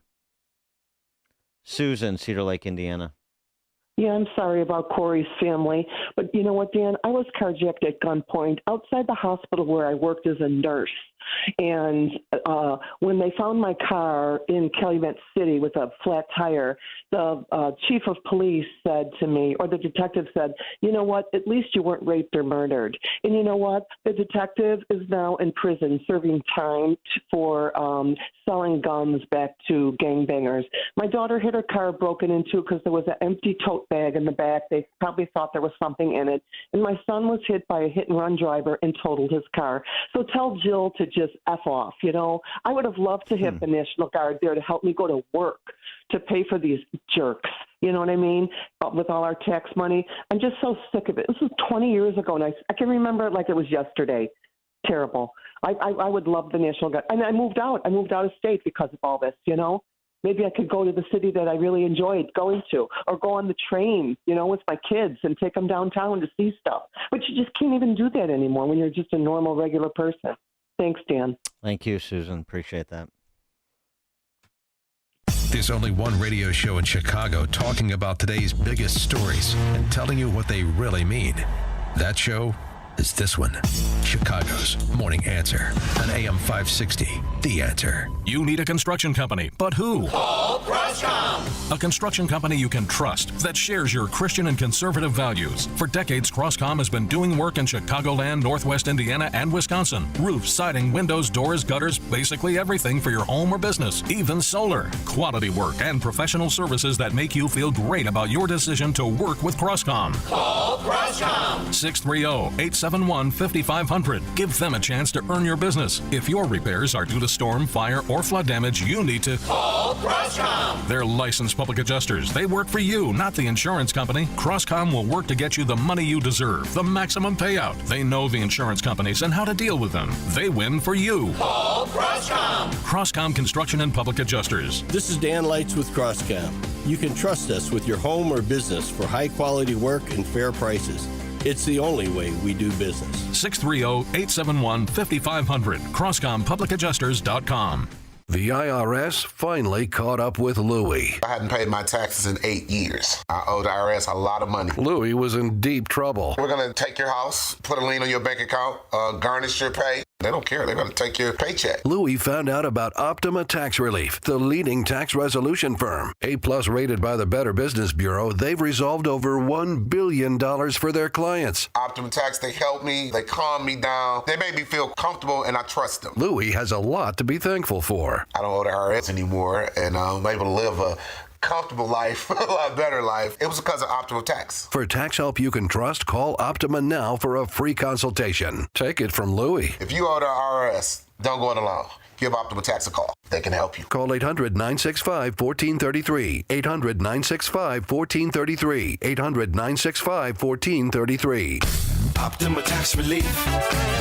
Testimonial from an actual client. Some restrictions apply. For complete details, please visit OptimaTaxRelief.com. We couldn't decide if we needed in-home care for Dad. Right. Just some help here and there with bathing, organizing his meds, a walk through the neighborhood. Oh, exactly. But everywhere we looked, we had a 4-hour minimum. It was more care than he needed.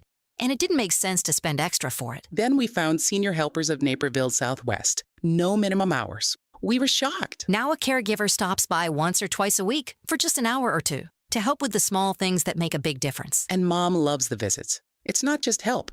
It's companionship. At Senior Helpers of Naperville Southwest, we understand that not every family needs round-the-clock care. We serve DuPage, Cook, Kane, Kendall, and Will counties. We conduct free in-home assessments and we guarantee compatibility. Call Senior Helpers of Naperville Southwest today at 331-281-0728. Again, that's 331-281-0728. And tell them AM 560 sent you.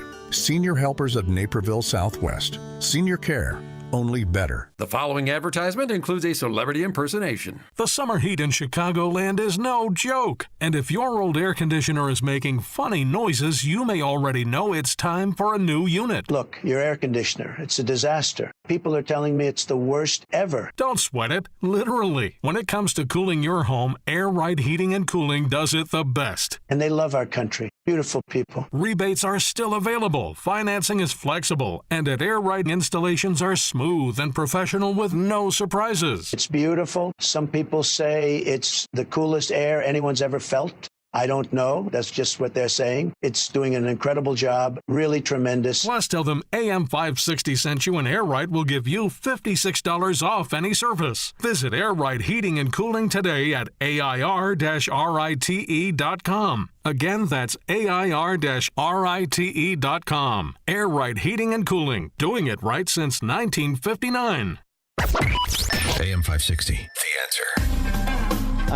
Very quickly before we go to the news, Jamie on the South Side. You're on Chicago's Morning Answer. Hey, good morning, Dan. How you doing? Good morning. I live on the South Side. I grew up here. I grew up in the back of the yards. The crime recently has gotten out of control. Us Chicagoans, we do want the National Guard here. We want the president to send his troops to help us out because the media lies about it. They say that crime's not an issue. I mean, I live in the middle of this. I see it every day. It is getting out of hand. The neighborhood is unrecognizable now. Thanks for the call, Jamie. Appreciate it. Yeah. You would think that there'd be, again, that sense of urgency among people hearing from their constituents to tell them not to do something other than tell them not to believe their lying eyes. But that's what you're getting from the new Marxist Party's power structure in the state and city. Going to be interesting. Coming up at 6:36, I mean, we'll get a legal opinion from Ken Cuccinelli on this, former Virginia Attorney General, Deputy Director of Homeland Security, and also talk a bit about election integrity. That's after we check the headlines. Good morning. It's 58 degrees in Chicago in the AM 560 The Answer newsroom. I'm Nikki Whaley. The Kremlin is dampening hopes that the war in Ukraine will end anytime soon. Appearing on NBC's Meet the Press, the Russian foreign minister said that there is no meeting planned between President Putin and Ukrainian President Zelensky, and said key issues, including security guarantees and territorial disputes, have yet to be resolved. Utility bills are on the rise across the United States.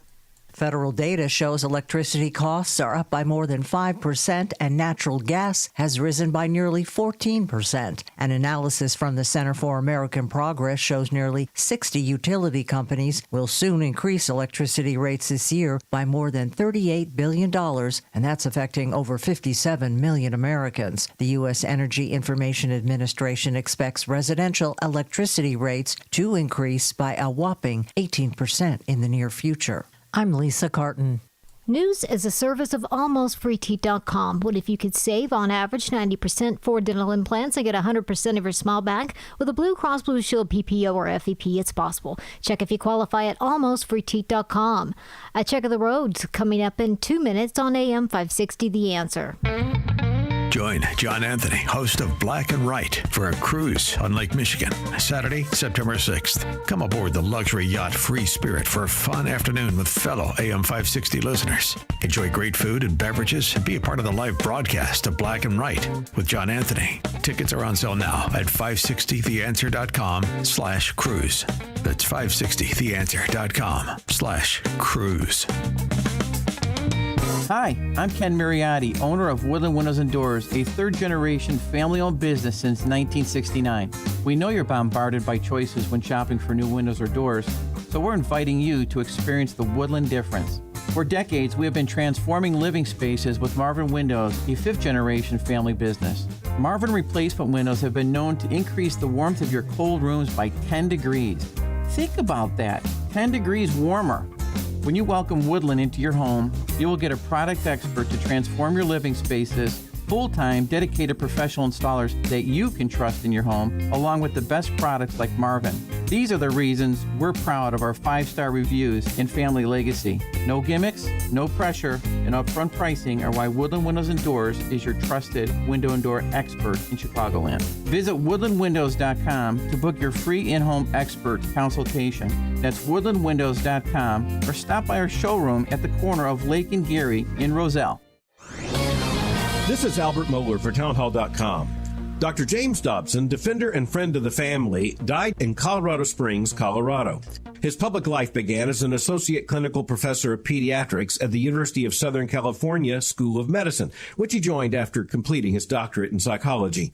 He saw the permissive models of parenting then gaining ground, and he pushed back with his book, Dare to Discipline, which became an evangelical standard. His early forays into radio and broadcasting led to the formation of Focus on the Family, which grew into a vast organization with international reach. I was honored to serve on its board of directors. He became a major figure in conservative evangelical life and in the contested politics of his age. He fought for laws and policies that would support rather than subvert marriage and the family. His soft voice was combined with firm convictions. In a tumultuous age, he made waves and he influenced lives. History of our times cannot be told without him. Are you looking to hire? ZipRecruiter finds the best candidate for your job fast. Try ZipRecruiter for free at ZipRecruiter.com/free. ZipRecruiter.com/free. From the Team Hochberg Traffic Center, I'm Nikki Whaley. On the Edens inbound from Lake Cook to Montrose, 14 minutes. Outbound, 13 minutes. On the Kennedy inbound from Montrose to the Byrne Interchange, about 11 minutes. Outbound is about 9 minutes. On the Eisenhower inbound from Wolf to the Old Post Office, 14 minutes. Outbound is about 17 minutes. On the Stevenson from the Tri-State to Lakeshore Drive, 21 minutes. Outbound is about 15 minutes. On the Dan Ryan inbound from 95th to the Byrne Interchange, 13 minutes. Outbound is 11 minutes. This report is sponsored by Blindster.com. Looking for affordable blind shades or shutters for your home? Don't hire an expensive pro. Check out Blindster.com, where they offer custom-made window coverings at guaranteed low prices with a team of pros ready to help you every step of the way. Blindster.com. Chicago's Morning Answer continues next, but now a quick check of your forecast from the National Weather Service. Today will be mostly sunny, breezy, and pleasant with a high of 72. Tonight, expect clear skies and cool temperatures with a low of 53. Tomorrow will bring mostly sunny conditions and nice weather, reaching a high of 74. By Wednesday, anticipate sun with areas of high clouds, creating pleasant conditions with a high of 77. I'm meteorologist Jason Caterina on AM 560, The Answer. Get the latest weather, traffic, and news updates online at 560theanswer.com. Now, from the Signature Bank Studios. Only the biggest stories, only the biggest guests, and only the biggest opinions. This is AM 560, The Answer.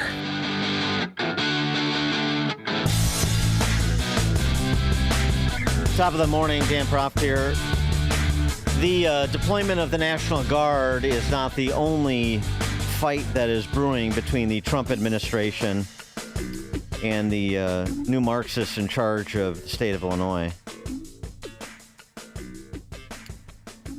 The Illinois State Board of Elections is on a September 1st deadline to turn over the state's full voter registration list, including birth dates, driver's license numbers, signatures, to the Civil Rights Division of Trump's Justice Department. This is a fight that's brewing. The same demand was made in Trump's first term, and it was dutifully ignored. Made by an election integrity commission that Trump had established. Well, they're back at it, and of course, the whole tenor of the pushback is the information is very sensitive. We need to know what the Trump administration is going to do with it, how it will protect the data, right? Because it's otherwise so protected. Not to mention, the voter file is a public record. I can get, as somebody who's run a PAC, I can get a copy of the voter file. I do have a copy of the voter file. So, but the Justice Department can't have it without the making representations to the state of Illinois as to the safeguarding that will take place. No, I mean, this is just a cover, in my estimation. The state is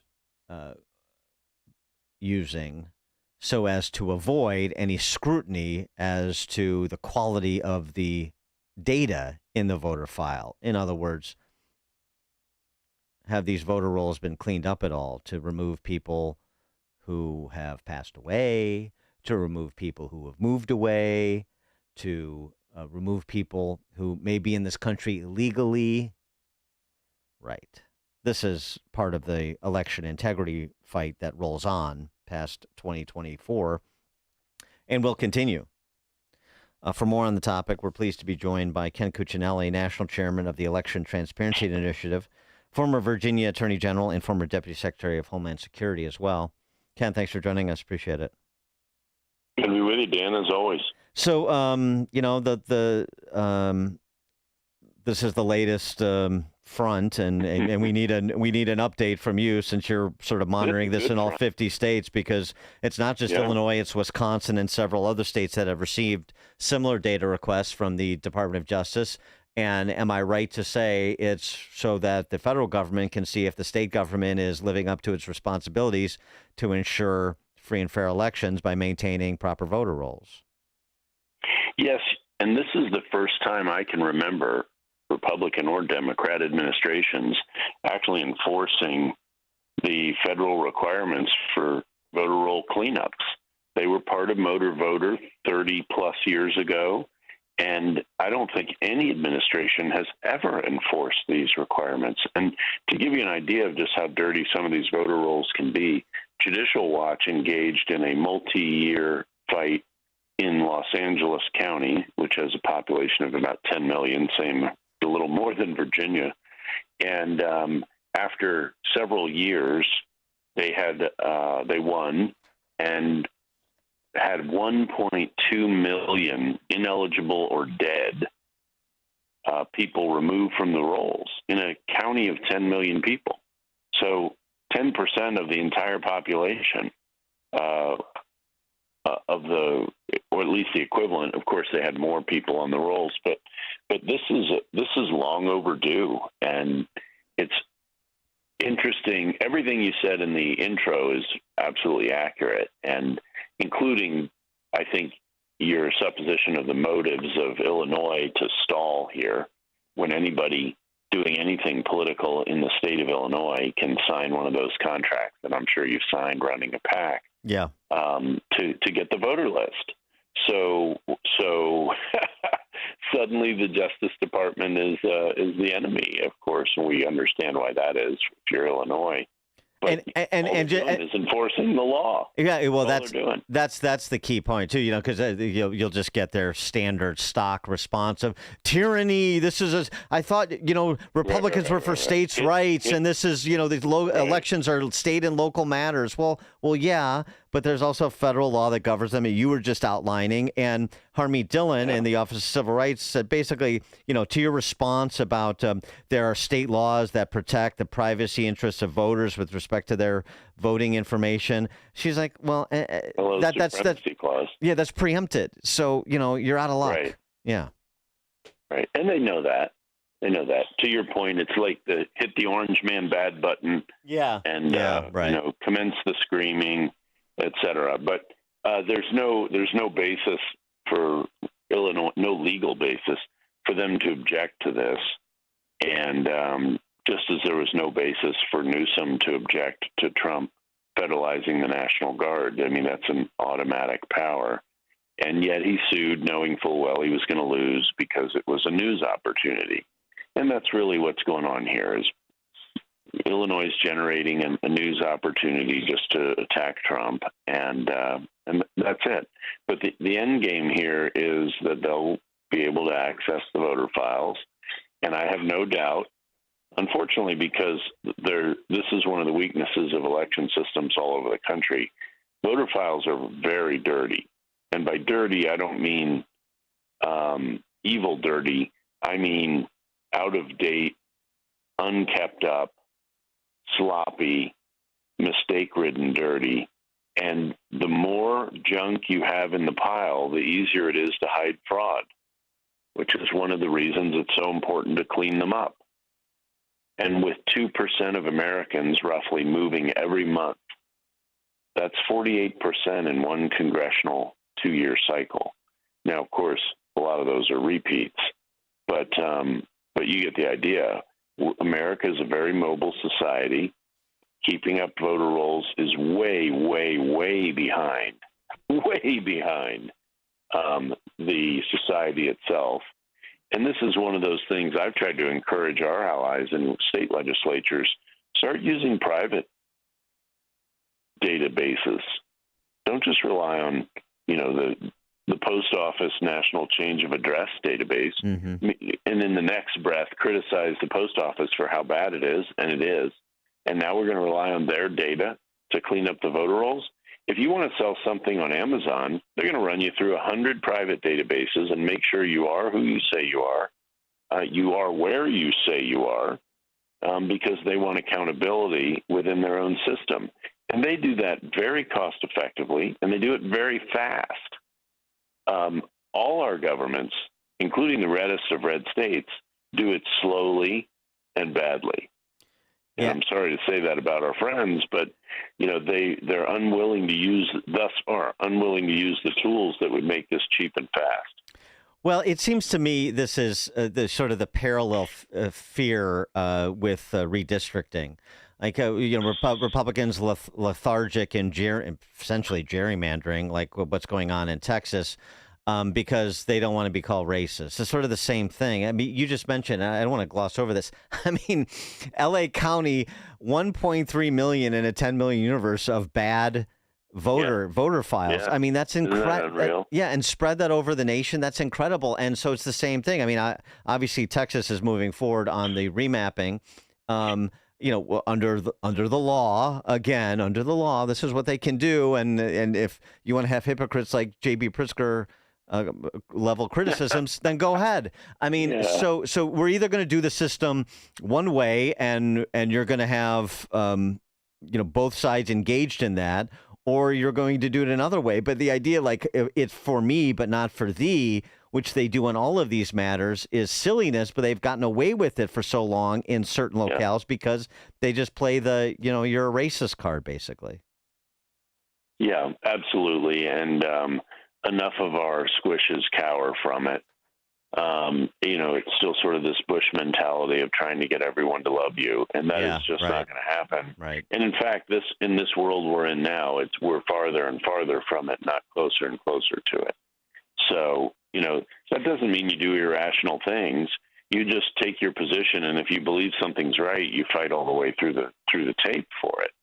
And J.B. Pritzker is the poster child for sure for partisan gerrymandering, and it is hilarious that was the first state the Texas Democrats went running to, of all, where you're 14-3 in a 55-45 state. So we'll see. And one thing to know, up in Chicago, you wouldn't necessarily pay attention to this. It's Texas redistricting, yes, but how did it start?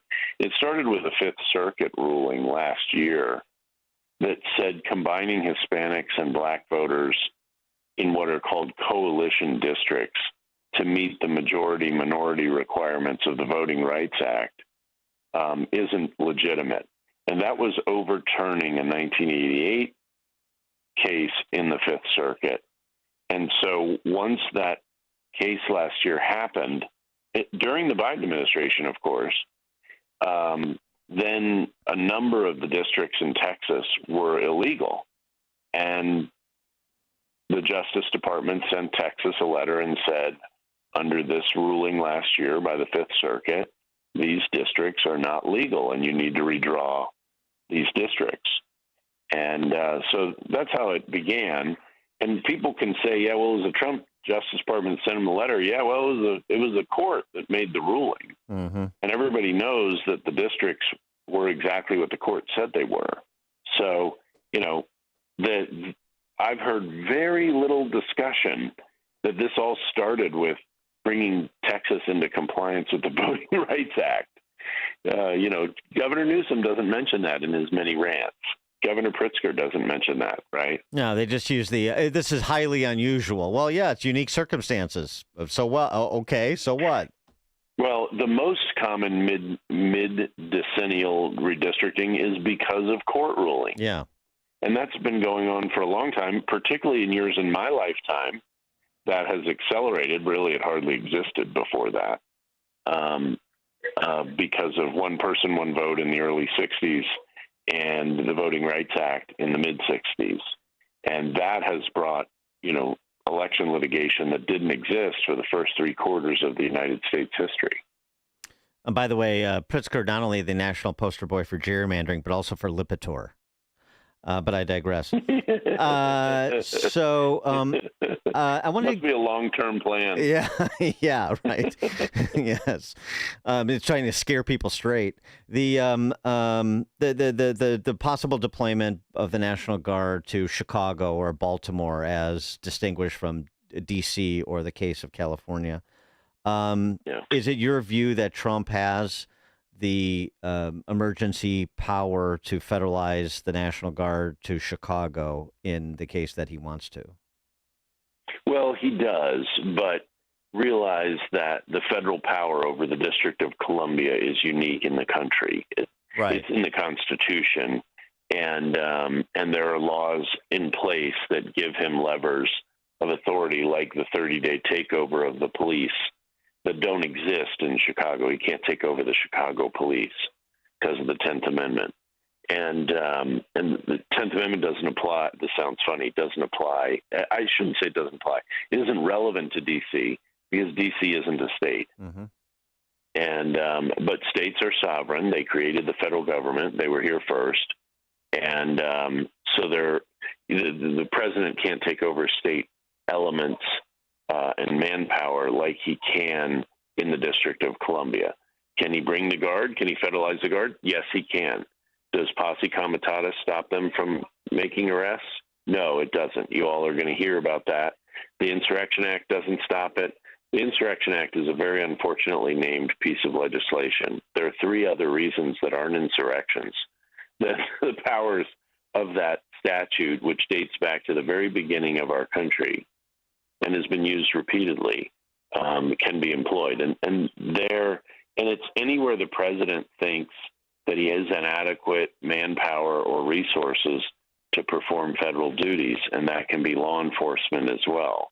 The president who signed the Posse Comitatus Act after the Civil War, Hayes, promptly deployed the Army to Arizona as a police force for 1.5 years. So, and nobody in Congress complained, by the way, because they all understood that was well within the president's power. And so this is a deputization of the National Guard if he were to federalize them and deploy them to Chicago. What in your view are the limitations on their police power? So they can back up federal resources. But mugging isn't a federal offense, right? Drug dealing is. So but there are it's those kinds of limits. Your limits become the legal jurisdictional limits of enforcing criminal laws, but they're going to be federal criminal laws that the National Guard can enforce without state cooperation, not state laws. Well, I just want you to know that noted constitutional scholar Brandon Johnson disagrees with you. So I don't know if that informs your opinion at all. Ken Cuccinelli, National Chairman of the Election Transparency Initiative, former Virginia Attorney General, and former Deputy Secretary of Homeland Security. Ken, thanks as always. Appreciate it. Hey, it's good to be with you, Dan. Have a great day. You too. And Ken joined us on the Turnkey.pro answer line. This is the morning show more Chicago radio listeners are choosing. This is Chicago's Morning Answer on AM 560. The Answer.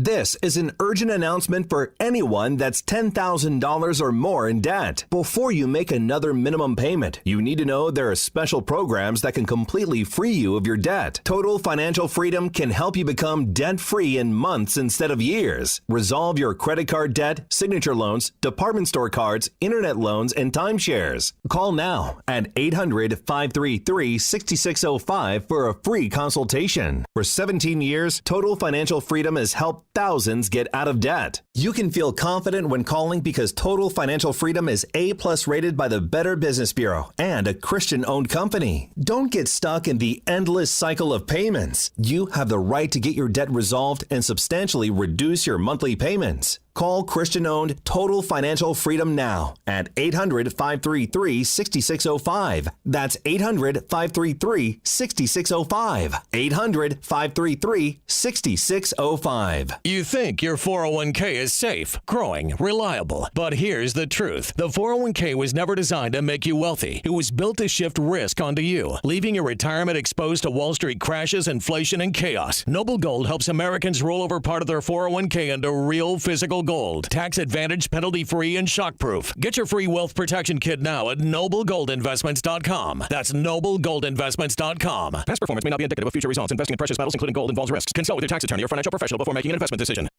Ross Shaw talks about building income in retirement. You know, you can actually structure it in a way to have that $4,000 a month coming in the door every single month. So you don't have to look at the stock ticker and say, oh, the stock market's up today, stock market's down. You still got that $4,000 a month, and having that opportunity to take the vacations and do all the fun things in retirement that you always dreamed to do. Unleash your wealth, Saturday at 7 a.m. and 2 p.m. on AM 560, The Answer. Drivers who switch and save with Progressive could save hundreds. With that kind of money, you could go big time. The next time you're out to dinner with friends, you can order the shrimp cocktail for the table. And maybe you'll realize it only comes with 4 shrimp after you've already given away 3, but that one shrimp will be so good. And if you switch and save hundreds, you could get shrimp all the time. Switch to Progressive and you could save big time. For shrimp. Progressive Casualty Insurance Company and affiliates, not available in all states. Potential savings will vary. Introducing the new Dell AI PC powered by the Intel Core Ultra processor. It helps do your busy work for you, so you can fast forward through editing images, designing presentations, generating code, debugging code, summarizing meeting notes, finding files, managing your schedule, and responding to Jim's long emails. Leaving all the time in the world for the things you actually want to do. No offense, Jim. Get a new Dell AI PC at Dell.com/AI-PC. How those ahead stay ahead. At Signature Bank, going the distance for business banking customers is what we do every day. We understand that business owners have a strategic mission, a drive to succeed, a plan for growth, and don't have time to wait for a bank to respond. With Signature Bank, you not only have a banking partner that has roots right here in Chicago, but our decisions are made locally too. Signature Bank knows that when you have a question or problem about your business, you want answers. You need someone who will pick up the phone or respond to your text. You need someone who is always there for you. That's Signature Bank. We are a team that wants to get to know you and your business. Want to be Signature Bank's next success story? Give us a call today at 773-467-5630 or visit us online at signaturebank.bank. Member FDIC Equal Housing Lender.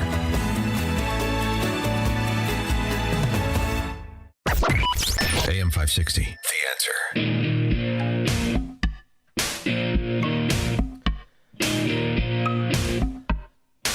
All right, coming up at 7:07, we're going to talk to retired FBI Supervisory Special Agent James Gagliano. We're going to talk about the raid on Bolton's home.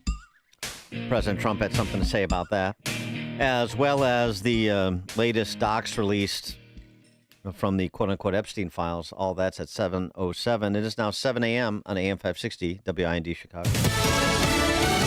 He could be sent to Uganda. Gianna Gelosi, Fox News. Kilmar Abrego Garcia has arrived at a Baltimore ICE facility. Immigration officials say they plan to deport him to Uganda after he rejected a plea deal to be sent to Costa Rica in exchange for pleading guilty to smuggling charges. Family members and supporters are planning a prayer vigil and rally for Abrego Garcia, also outside of the offices here, including court-appointed special advocates, also known as CASA. In a statement, CASA's chief of organizing and leadership says, quote, Kilmar is being made an example of a martyr for having the courage to stand up to this administration's illegal deportation practices. They're throwing the entire federal apparatus at one father of three to prove that no one should dare challenge their authority. These torturous behaviors must end at once. Enough is enough, end quote. Abrego Garcia was released Friday from a Tennessee jail where he was being held on human smuggling charges. He was sent there back in June after being deported to El Salvador. Now, that is Olivia Dance of Fox 45 Baltimore. Meanwhile, the Trump administration is eyeing Chicago as it looks to expand its effort to cut crime across the country. The city could get similar treatment to D.C., where 2,000 troops have been deployed. The White House says there were 93 arrests in D.C., including 46 illegal aliens. In Maryland, next door, Governor Wes Moore has invited President Trump to visit Baltimore. Moore rejected the idea the guard is needed in his city with the second highest murder rate. President Trump has declined the invitation on Truth Social. Now, Missouri Senator Eric Schmidt says he welcomes federal support and more officers in the city of St. Louis, which, of course, has the highest murder rate in the country. And that is Fox's Lucas Tomlinson. Maryland Governor Wes Moore says the operations would be unsustainable from a financial standpoint, claiming a cost of $1 million per day. America's listening to Fox News.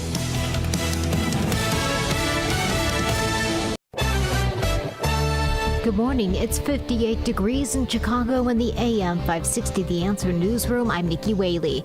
Mayor Johnson is responding to reports that the Trump administration is planning a possible military deployment to Chicago to combat violence. The brave men and women who signed up to serve our country did not sign up to occupy American cities. He says that a federal deployment to Chicago was unconstitutional. What this president is attempting to do is not just unconstitutional, but it is very much a threat to our democracy.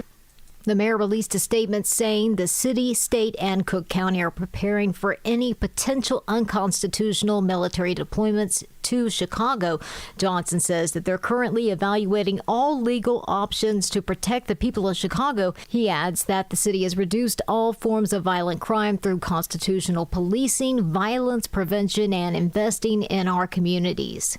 Governor Pritzker plans to speak today about the entire thing, with the president planning to send federal troops to the streets of Chicago. Now, the Washington Post reported that the Pentagon's been planning a military deployment to Chicago for weeks and that a few thousand National Guard members could arrive as soon as next month. Pritzker released a statement over the weekend saying that there's no emergency that warrants the president deploying the National Guard. He accused President Trump of attempting to manufacture a crisis and abusing his power to distract from the pain that he's causing working families. And one person is dead, another wounded after both were shot on the south side. Police say the shooting happened last night in the 8,000 block of South Ingleside Avenue. Both were sent to the hospital where one of the men died. The shooting is under investigation. News is the service of Fox Valley Coins, currently buying all gold and silver bars and coins, silver dollars, rare date improvement sets. Visit foxvalleycoins.com. A check of the roads coming up in 2 minutes on AM 560, The Answer. Town Hall News, where conservative voices cut through the noise from breaking headlines to fearless opinion. We report what matters without apology. Written by people who actually believe what you believe. Town Hall tells the stories the corporate press buries, from President Trump to Capitol Hill, from pivotal elections to your everyday lives. Join the movement at townhall.com. Real stories, real reporters, real conservative media. Are you living with dry AMD? If so, you could be on the road to geographic atrophy, or GA, a condition that leads to retinal cell death and permanent vision loss. But with Izervay, you can slow it down and get it going slower. Izervay slows GA progression by targeting a key source of retinal cell death, which may help preserve your vision longer. Izervay, or Avastin Captid Pagel, is a prescription eye injection used to treat GA. Don't take it if you have an infection or active swelling in or around your eye. Izervay can cause eye infection, retinal detachment, or increased risk of wet AMD. Izervay may temporarily increase eye pressure. Your vision may be impaired after an eye injection or exam. Don't delay. Ask your doctor about Izervay today. Izervay gets GA going slower. Visit Izervay.com. That's IZERVAY.com. Paid for by Astellas Pharma. We all hear the radio ads about the IRS. They tell you to be afraid, to be scared, and they try to frighten you into calling. I'm not here to do that. Tax Relief Advocates is different. TRA is here to tell you that if you owe money to the IRS, whether it's $5,000, $50,000, or $500,000, we have a solution. It doesn't matter if you're sitting in your car, at work, or with your kids. No matter where you are, call now. 800-575-6745. Don't lose hope. TRA can eliminate or reduce what you owe to the IRS. Generous programs are now available that can give you a fresh start. Our passion is taxes and helping individuals fix their IRS problems. We have over 1,000 5-star reviews on Google and an A+ with the Better Business Bureau. You don't need to be afraid of the IRS any longer. End your tax nightmare today by visiting us online at TRA.com or call 800-575-6745. That's 800-575-6745. Tax Relief Advocates. Real solutions for real people. From the Team Hochberg Traffic Center, I'm Nikki Whaley. On the Edens inbound from Lake Cook to Montrose, 19 minutes. Outbound, 14 minutes. On the Kennedy inbound from Montrose to the Byrne Interchange, 21 minutes. Outbound is 20 minutes. On the Eisenhower inbound from Wolf to the Old Post Office, 39 minutes. Outbound, 22 minutes. On the Stevenson inbound from the Tri-State to Lakeshore Drive, 37 minutes. Outbound is 22 minutes. On the Dan Bryan inbound from 95th to the Byrne Interchange, 19 minutes. Outbound is 11 minutes. This traffic update is delivered to you by Quick Delivery Service. Visit quickdelivery.com when you need same-day delivery, local delivery when you need it from safe, licensed professionals. Go to quickdelivery.com now to schedule your delivery.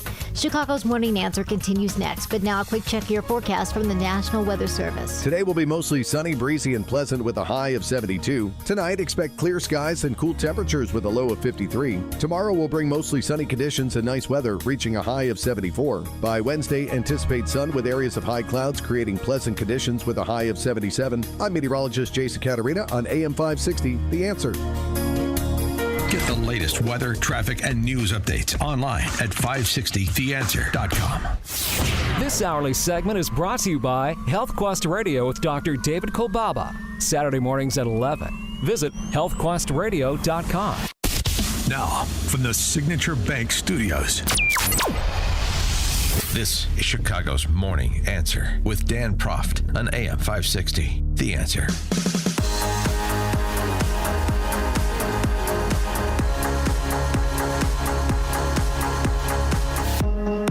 Top of the morning, Dan Proft here. So the FBI raid on John Bolton's home occurred in real time while we were on the air Friday morning.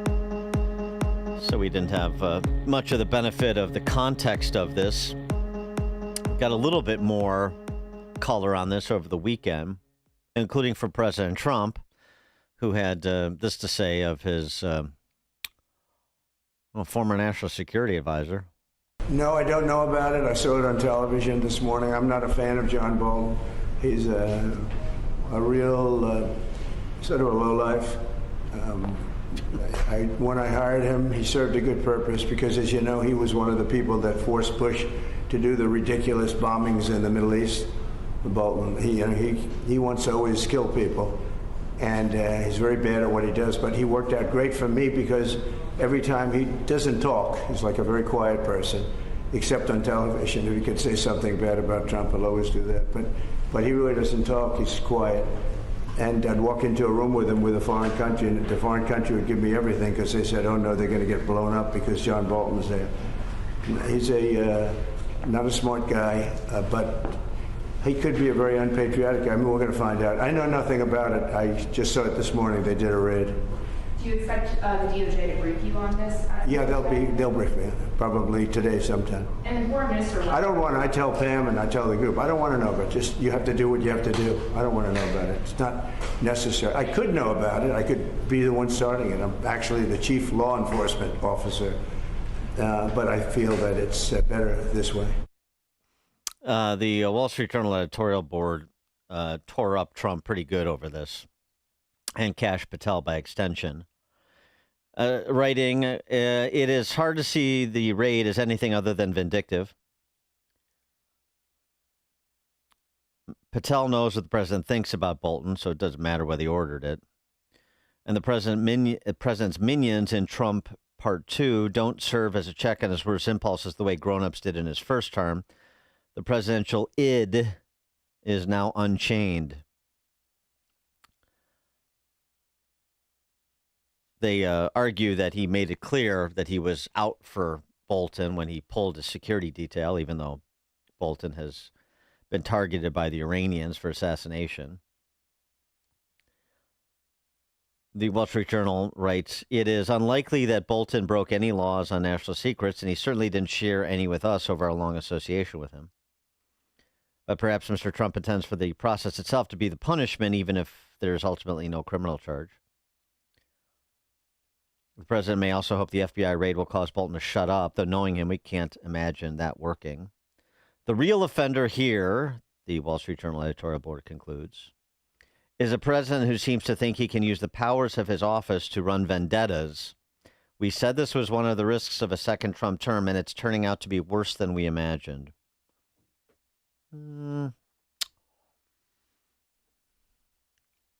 That's one perspective. Another perspective comes from Michael Schellenberger, but before we even get to that, remember what John Bolton had to say of the raid on Mar-a-Lago in 2022 over the handling and or possession of classified documents, because this is what we understand, what we believe is the nature of the raid on Bolton's house over his handling of classified information, the potentially what was included in his book, potentially, this is somewhat conjecture, but potentially what information that could have been of a classified nature that he shared with foreign actors. But this was Bolton in 22. Any given moment. But I don't think he cared about the classification system. I don't think he appreciated the sensitivity of this information, and he didn't appreciate the sensitivity of how it was often acquired, the so-called sources and methods.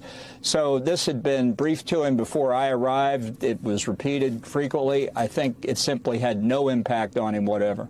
I think it's important that everybody take a deep breath here. This is a very serious matter, and it would be better if we could let the legal process play out. Okay. Well, this could be a very serious matter. It's important if we let the legal process play out, isn't it? Wall Street Journal editorial board. If there's an underlying basis, legitimate underlying basis to pursue the investigation. Whether or not he likes John Bolton is not material. And the fact that he doesn't is not material if there's an underlying basis to pursue the investigation. That's the standard, isn't it? I think it is. Michael Schellenberger, the investigative journalist, was on with Jesse Waters' program on Friday night to discuss this. And here's what he had to say. He sees this as attendant to the larger Russiagate hoax probe.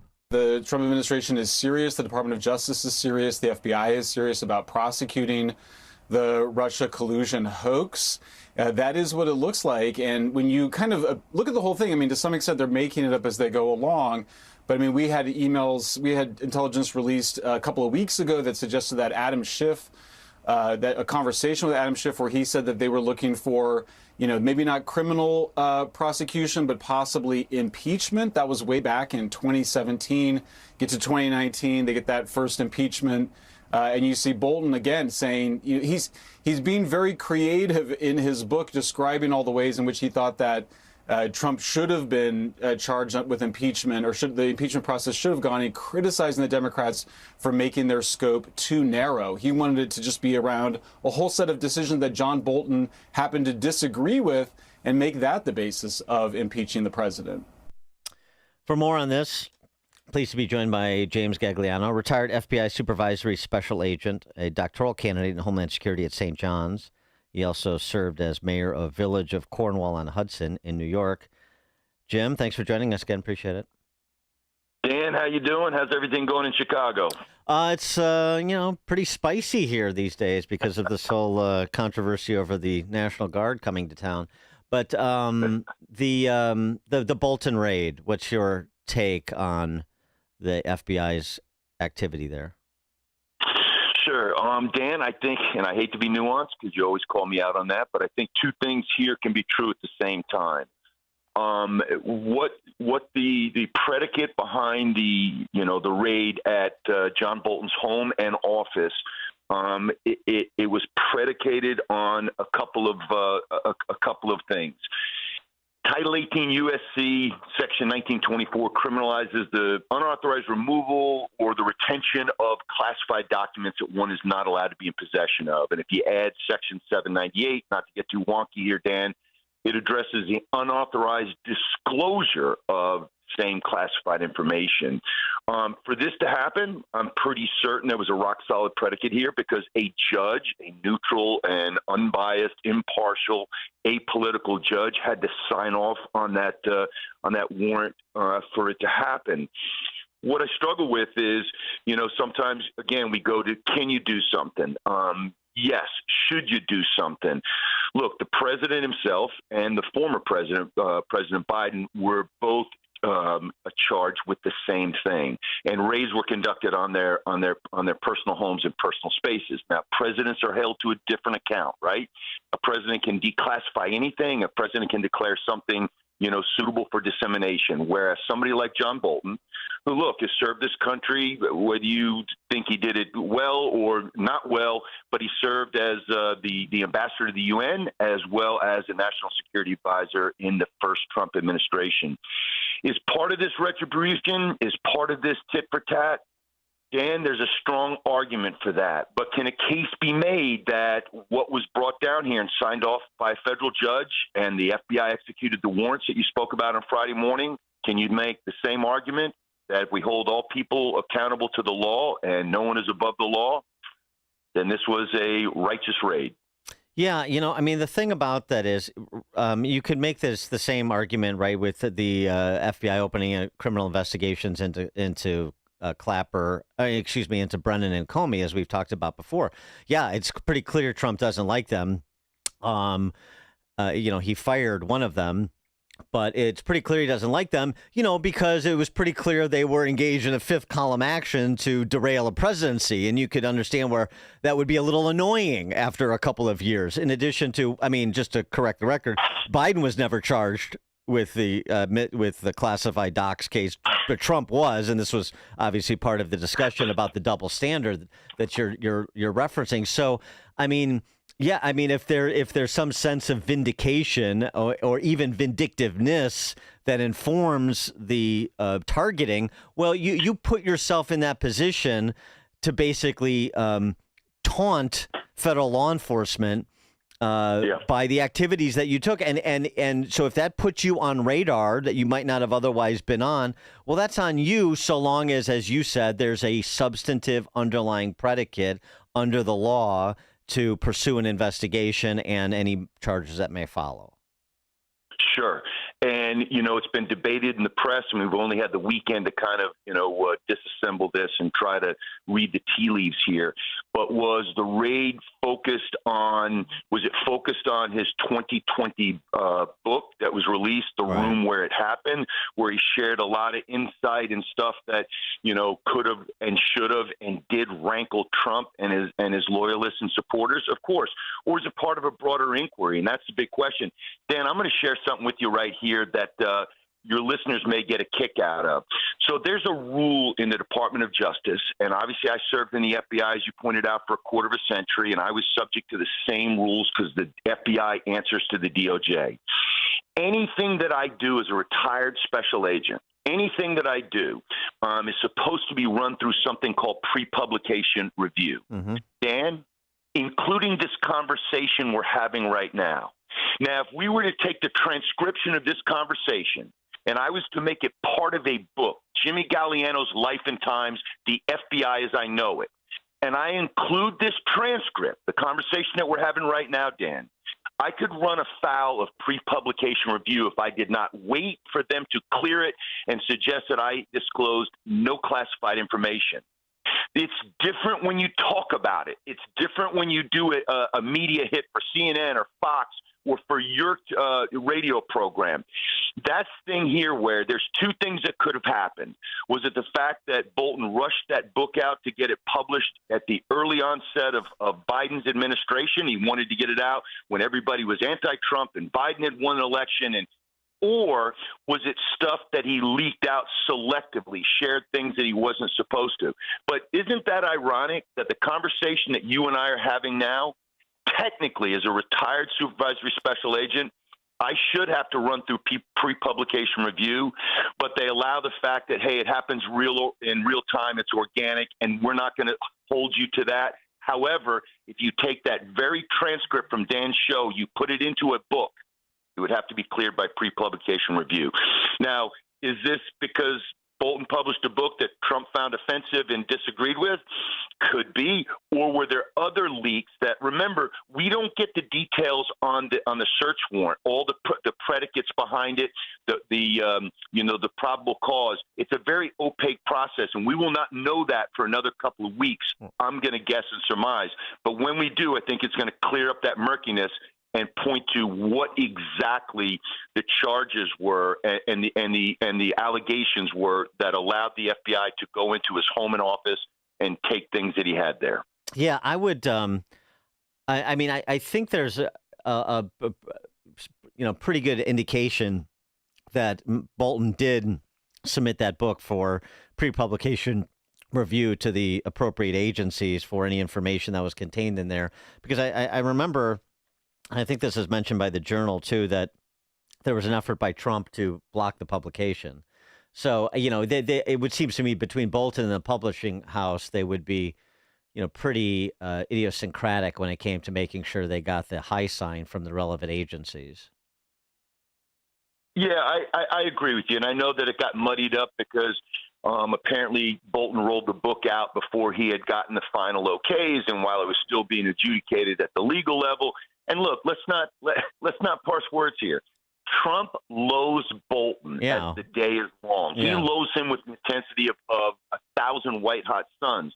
But the bottom line is, and it goes back to this, you always argue to me, Jimmy, sometimes the process is just as important as what you believe or perceive the expected outcomes to be. Do I think John Bolton is going to go to jail for this? I'm going to go on the record right now and say he's not going to jail. Do I think that there was enough there to undergird a search warrant signed off by a federal judge for that search to be conducted? I absolutely do. But John Bolton is not going to go to jail over this. Here's my question. It becomes, this is going to continue because the Democrats are going to come back into power at some point in time. And when they do that, they're going to use this as Trump used the search at Mar-a-Lago to suggest that this is normal, this is how we do things. In the past, this would not have been something I believe that would have been charged. Although, and let me state this for the record, Dan, although a crime could have been committed here, but I don't think in the past it would have been charged. Well, it's one of those things where, and we said this at the time, is that you start to do, you start to weaponize law enforcement agencies and the law generally, prosecutors. You unleash people like of dubious ethical character like I would argue like Jack Smith, and you allow these fifth column actions to go unpunished inside the government. And don't be surprised when this boomerangs back on you. And that, and in part that may be happening right now. So, right, it's a problem because it's taking us down a dangerous path, but it's a path that was initiated by the left. I want to get to something else. So we got a tranche of Epstein documents that were released on Friday. And basically, according to Ghislaine Maxwell, per this sworn deposition, nobody ever did anything. I mean, I never ever saw any man do something inappropriate with a woman of any age, she said. Yeah. I never witnessed the president in any appropriate setting in any way. He was never inappropriate with anybody. That she's talking about Trump. In the times I was with him, he was a gentleman in all respects. But she also basically said the same thing about Clinton. And he's on the travel logs 26 times. But she characterized it as basically one journey. I mean, what? It's like are they doing touch and goes between, Massaquoi and Epstein Island? I mean, what? This is, and she also doesn't believe Epstein died of suicide. I mean, there's 300 pages of nothing because what she's saying is not credible. Yes. Well, first of all, I mean, Ghislaine Maxwell is a convicted felon. Yeah, exactly. We take what they say with a grain of salt. Now, are there things that we use on the federal side to help us, get to the kingpin or to take more harmful people off the streets? Absolutely. Do you sometimes have to make a deal with the devil? Dan, you didn't grow up in a convent, neither did I. We both understand that sometimes that has to happen. Now, having said that, and here I'll share a little bit more news with you. Todd Blanche serves as the Deputy Attorney General. He was also Donald Trump's attorney in the New York case. I've known Todd for approximately 20 years. Todd is a good friend of mine. So I'm going to preface everything that I'm going to say with telling you that I know Todd well. I speak to Todd probably several times a month. He's a good man, and he's doing a good job. There were a lot of people that became apoplectic when they heard that the Deputy Attorney General, Trump's, prior consigliere, if you will, because he supported him and represented him in those cases in New York City. When I spoke to Todd about the purpose and the meaningfulness, what were you attempting to get out of this meeting with Ghislaine Maxwell? Well, first of all, there were charges that he did this, by himself. It was unhinged. Prosecutors do not meet with defendants or criminals without a law enforcement officer there, because the law enforcement officer is trained in interrogation. The prosecutor is then trained in taking that information and making a case out of it. And Todd said, of course the FBI was involved in this. And yes, I conducted the interview, but the FBI was, right seat, left seat on the interviews on this. Well, what do you hope to gain from this? Well, it's to put to rest this whole idea about the conspiracy that the federal government was in. The left had no interest in it for the 4 years Joe Biden was president. But now, because everyone's suggesting, hey, there's just no smoking gun there, that doesn't mean bad things didn't happen. And bad people did bad things to young women and should be held to account. But do I believe that President Trump was involved in that, or do I believe that Bill Clinton was? From what I understand from the interviews, from what I understand from the evidence that is at hand, and maybe there's more, obviously there is, I do not believe so. So that's where we are on that. I think they're trying to put it to rest. I mean, obviously Epstein is dead. Ghislaine Maxwell is probably angling right now to get the attention of the president. And how better to do that than to step out and say, he's a great guy, I never saw him do anything, and then hope on his way out that she gets a presidential pardon. That's the cynic in me, and I'm sure that's the cynic in you too, Dan. Well, yeah, but I mean, but when she says things that are just absurd, Yeah, there's no list of people getting massages. I can barely recall the people. I struggle to recall the actual people that I met. And she can't remember anything. Her mind is gone blank. She never saw anybody do anything inappropriate to anyone. I mean, that's a categorical statement. So like that as the basis for seeking a commutation, much less a pardon. I mean, it's laughable. But equally laughable are people on the left running around after this sworn deposition and what Ghislaine Maxwell had to say and the effort to unseal the grand jury transcripts.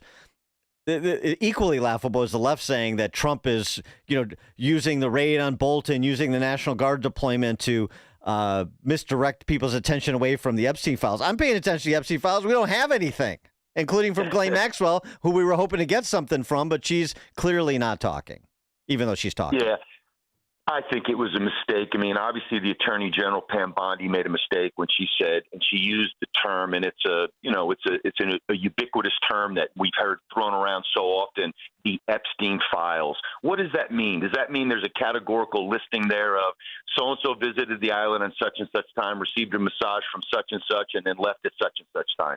I don't think that exists. In fact, I'm fairly confident, not that I have inside information, but I'm fairly confident that does not exist.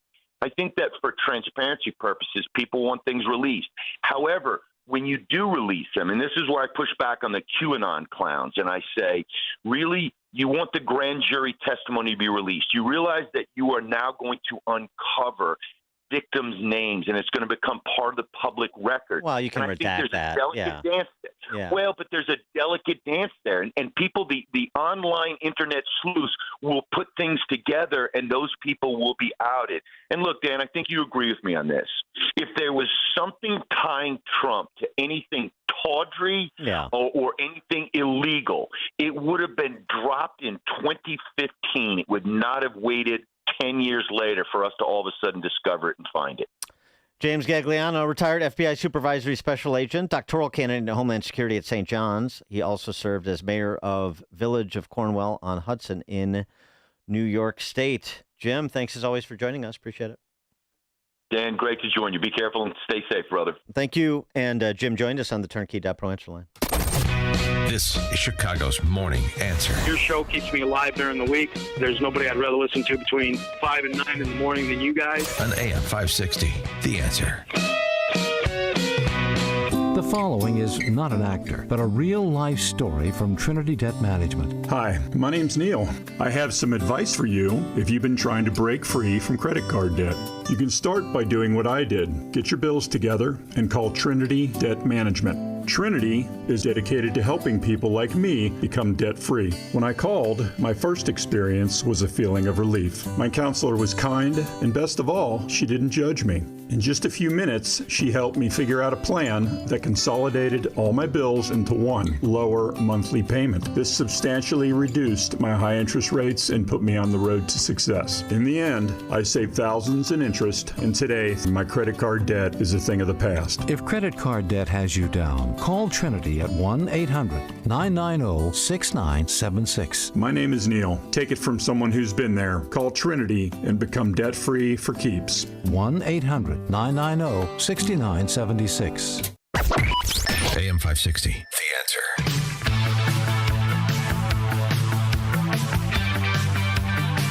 All right, coming up at 7:37, we're going to talk to Emil Barr, founder of Step Up Social, who has a provocative op-ed in the Wall Street Journal that got a lot of attention, that work-life balance is a fraud. Just work. You can worry about life later. We'll hear his argument 7:37. Now we check the headlines. Good morning. It's 58 degrees in Chicago in the AM 560 The Answer Newsroom. I'm Nikki Whaley. Mistaken reports of active shooters on college campuses are getting the academic year off to a rocky start. At the University of South Carolina Sunday, students and staff on its Columbia campus were ordered to shelter in place due to reports of an active shooter that may have just been a man with an umbrella. Campus officials later said there was no evidence of a shooter. At Villanova in Pennsylvania, there have been 2 fake shooter reports in just the past few days. The FBI is now joining the search for that suspect. I'm Rory O'Neill. Utility bills are on the rise across the United States. Federal data shows electricity costs are up by more than 5%, and natural gas has risen by nearly 14%. An analysis from the Center for American Progress shows nearly 60 utility companies will soon increase electricity rates this year by more than $38 billion, and that's affecting over 57 million Americans. The U.S. Energy Information Administration expects residential electricity rates to increase by a whopping 18% in the near future. I'm Lisa Carton. News is a service of AlmostFreeTeeth.com. What if you could save on average 90% for dental implants and get 100% of your smile back? With the Blue Cross Blue Shield PPO or FEP, it's possible. Check if you qualify at AlmostFreeTeeth.com. A check of the roads coming up in 2 minutes on AM 560 The Answer. Join John Anthony, host of Black and Right, for a cruise on Lake Michigan, Saturday, September 6th. Come aboard the luxury yacht Free Spirit for a fun afternoon with fellow AM 560 listeners. Enjoy great food and beverages and be a part of the live broadcast of Black and Right with John Anthony. Tickets are on sale now at 560theanswer.com/cruise. That's 560theanswer.com/cruise.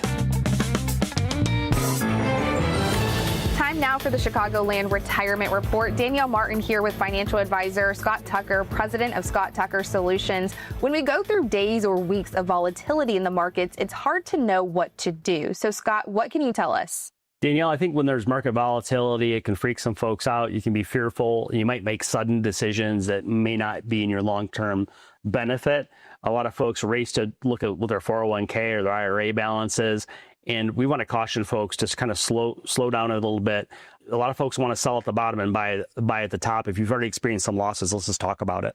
That's right. A lot of people still have major concerns about their retirement plan, but the good news is you and your team have created an offer for our listeners, Scott. So tell us more about this. Right, Danielle. The offer today is a Retirement Decoded Toolkit. My staff at Scott Tucker Solutions put this together, and you can claim your Retirement Decoded Toolkit by texting the keyword book. You can call or text the keyword book to 224-496-3999 or go to retirementdecoded.com. So you can text the keyword book, B-O-O-K, to 224-496-3999 or call that number, 224-496-3999. Might be easier to remember. You can just go to retirementdecoded.com.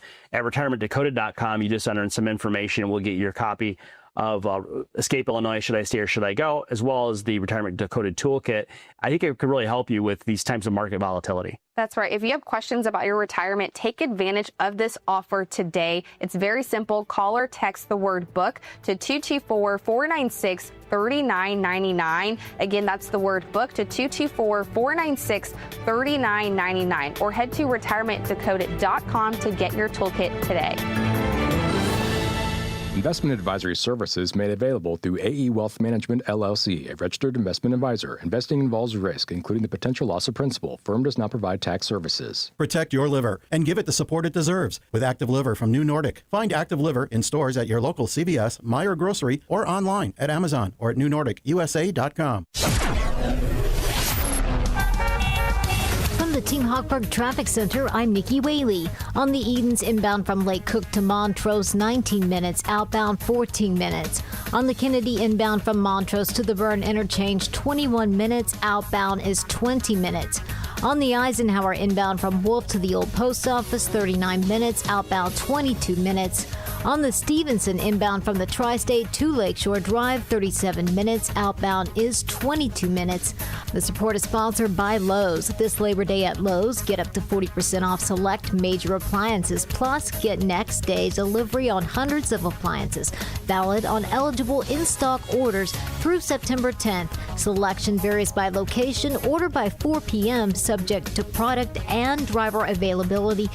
Fees vary based on purchase. Exclusions apply. See Lowe's.com for more details. Chicago's Morning Answer continues next, but now a quick check your forecast from the National Weather Service. Today will be mostly sunny, breezy, and pleasant with the high of 72. Tonight, expect clear skies and cool temperatures dropping to a low of 53. Tomorrow will bring mostly sunny conditions with a high of 74. By Wednesday, anticipate sun mixed with areas of high clouds, maintaining pleasant weather with a high of 77. I'm meteorologist Jason Caterina on AM 560, The Answer. Get the latest weather, traffic, and news updates online at 560theanswer.com. This hourly segment is brought to you by Goldilocks, offering smart security systems to homes and businesses. Call Goldilocks at 708-889-5600. Now, from the Signature Bank Studios. If you're looking for the latest news, insight into what it means, and the sharpest opinion, there's only one station in Chicago where you can turn, and it's this one. We're AM 560, The Answer.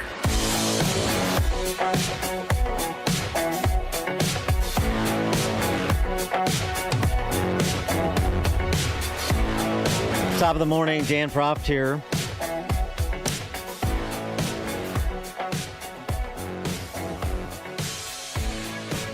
This is an interesting piece. It's an interesting story. It's not just a thought piece. In 2020, when I entered Miami University in Ohio, I calculated that I had roughly 1,460 days to build something meaningful before the real world, quote unquote, demanded that I conform to a traditional career after graduation. That was 35,040 hours. And he breaks it down from there. So what did he do? From 2020 to present, he averaged 3.5 hours of sleep, which gave him about 12.5 hours every day to focus on business. He gained 80 pounds, lived on Red Bull, struggled with anxiety, but the outcome? He built a multi-million-dollar company. And now he's got a couple of them. And he's planning to be a billionaire by the time of age 30, if he makes it. The work-life balance is a mirage, writes Emil Barr, founder of Step Up Social, managing partner of Candid Network, and a co-founder of FlashPass. We'll hear more about those businesses, too. Emil Barr, thanks for joining us. Appreciate it. Thank you for having me. Give us the sort of paradigm that you organized to do what you've done over the last 5 years. Yeah, so I actually think it's simple, right? And that's extraordinary accomplishments require extraordinary sacrifices. Elon Musk slept on factory floors while building Tesla. Kobe Bryant trained at 4 a.m. even in the off season. That's no different from the decisions I had to make when I was building my businesses. But what I argue is that in today's economy, it's completely possible to reach financial freedom by your mid-20s, but you can't do it without being prepared to make extreme sacrifices. And the extreme sacrifices, well, I mentioned, health-wise, living on Red Bull and gaining that much weight, that's not great. And then the especially for a young person, the social life. I think, parents that are dropping their kids off to college over the last week are not thinking that their 18 or 19-year-old is going to undertake the regimen that you did in your college years and then now beyond. Yeah, but most college students aren't able to turn around and make $10 million out of their dorm room with just a laptop as well. True. I think that as a generation, we can't simultaneously argue for the 4-day work week and then turn around and complain about the cost of living in big cities. We can't insist on paid internships and then demand to show up to work remotely or in our pajamas. So I actually think that young people have a lot of superpowers, like being able to natively use technology and AI, but it's actually this obsession with mental health and work-life balance that's holding back the entire generation from unlocking their income potential.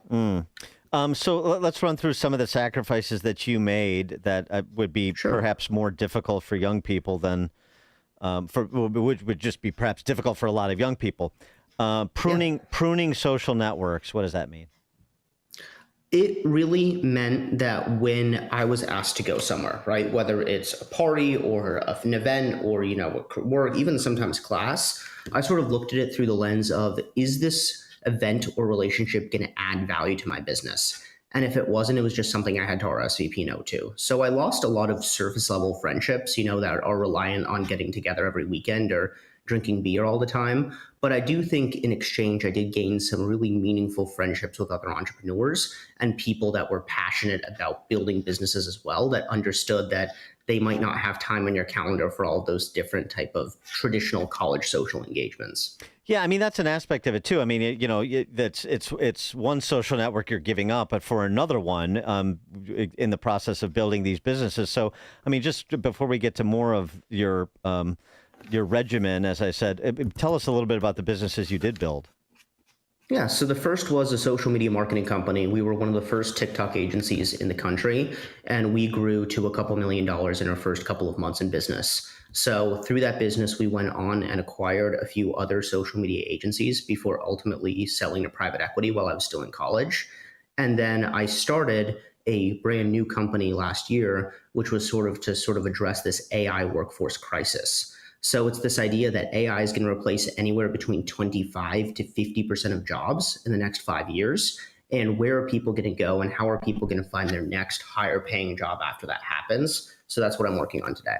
So, I mean, are you, would you call yourself like particularly gifted in one area? Like, are you a tech whiz? Are you a coder? Are you a math genius?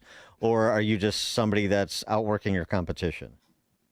I think that it is really about making the biggest sacrifices possible. I think that luck certainly plays a factor in any successful business. And I think there's probably an aspect of natural talent or aptitude as well.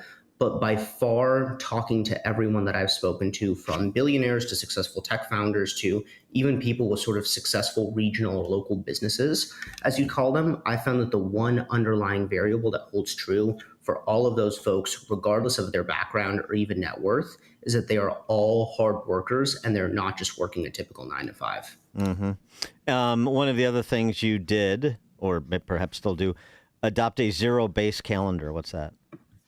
That's simple. It means that everything I do has to justify its place on the calendar. So it really meant start from zero, put absolutely nothing on your calendar, and then build each day based on what is going to deliver the most business value. And, it's interesting because so this included also like family gatherings and time with family. But I saw a post you made on X about this, where you say you developed KPIs for family, key performance indicators, and it sounds kind of cold, but actually the way that you described it, it's actually pretty thoughtful, and it ensures family interaction, where some people may just sort of put it off, saying, "Well, mom and dad or grandpa and grandma are always going to be there." But tell us that. Yeah, I mean, so first of all, I did have to cut off family at the start, and that was hard, but that's not something I wanted to do forever. I think it was necessary because there was so much going on with the business, and I quite literally had 18 to 19 hours of work every day. So there just simply wasn't time to get together for birthday parties, especially with my family living a few hours from me at college. As the business has matured and I've had a little bit of that time back in my calendar, I've really tried to make an effort to see my family. And the reason for that is you might think you have 10 years left with your grandparents, but if you only see them once a year, that means you're going to see them a sum total of 10 more times. And that really stuck with me. So what I've done is I've sort of created these quarterly goals for wanting to visit my grandparents in Chicago at least once, wanting to visit my dad in New Mexico at least once a quarter, and wanting to visit my mom and the rest of my family that lives sort of in Ohio at least once a month. And that's really netted some really positive memories, even in the past sort of 2 years that I've been doing it, and just been a huge net positive to my life. And what was it like though in college? Because you're sleeping 3.5 hours, you're working this business. So how are you doing, moving through your coursework? It was painful. I think that I focused on classes that did not grade on attendance first and foremost, as well as classes that let me have my laptop in class, because that let me focus to an extent on the course material, but also be available for clients and to employees as the business was growing. But really, I think that there was actually this really interesting symmetry between some of my classes when I was learning in class and what was happening in the business. And those classes were worthwhile. So I'd say that there was more overlap than folks would initially expect. I also do concede that my GPA took a hit and I probably wasn't the most engaged student. But at the end of the day, I think it was worth it. Well, you're what they say with C students rule the world, right? So the feedback you're getting, because this work-life balance, gets a lot of discussion, so you have a well-rounded life. I mean, that's just the theory behind it. You're sort of piercing that bubble, and I wonder what kind of reaction you're getting from peers as well as just people who read your journal piece.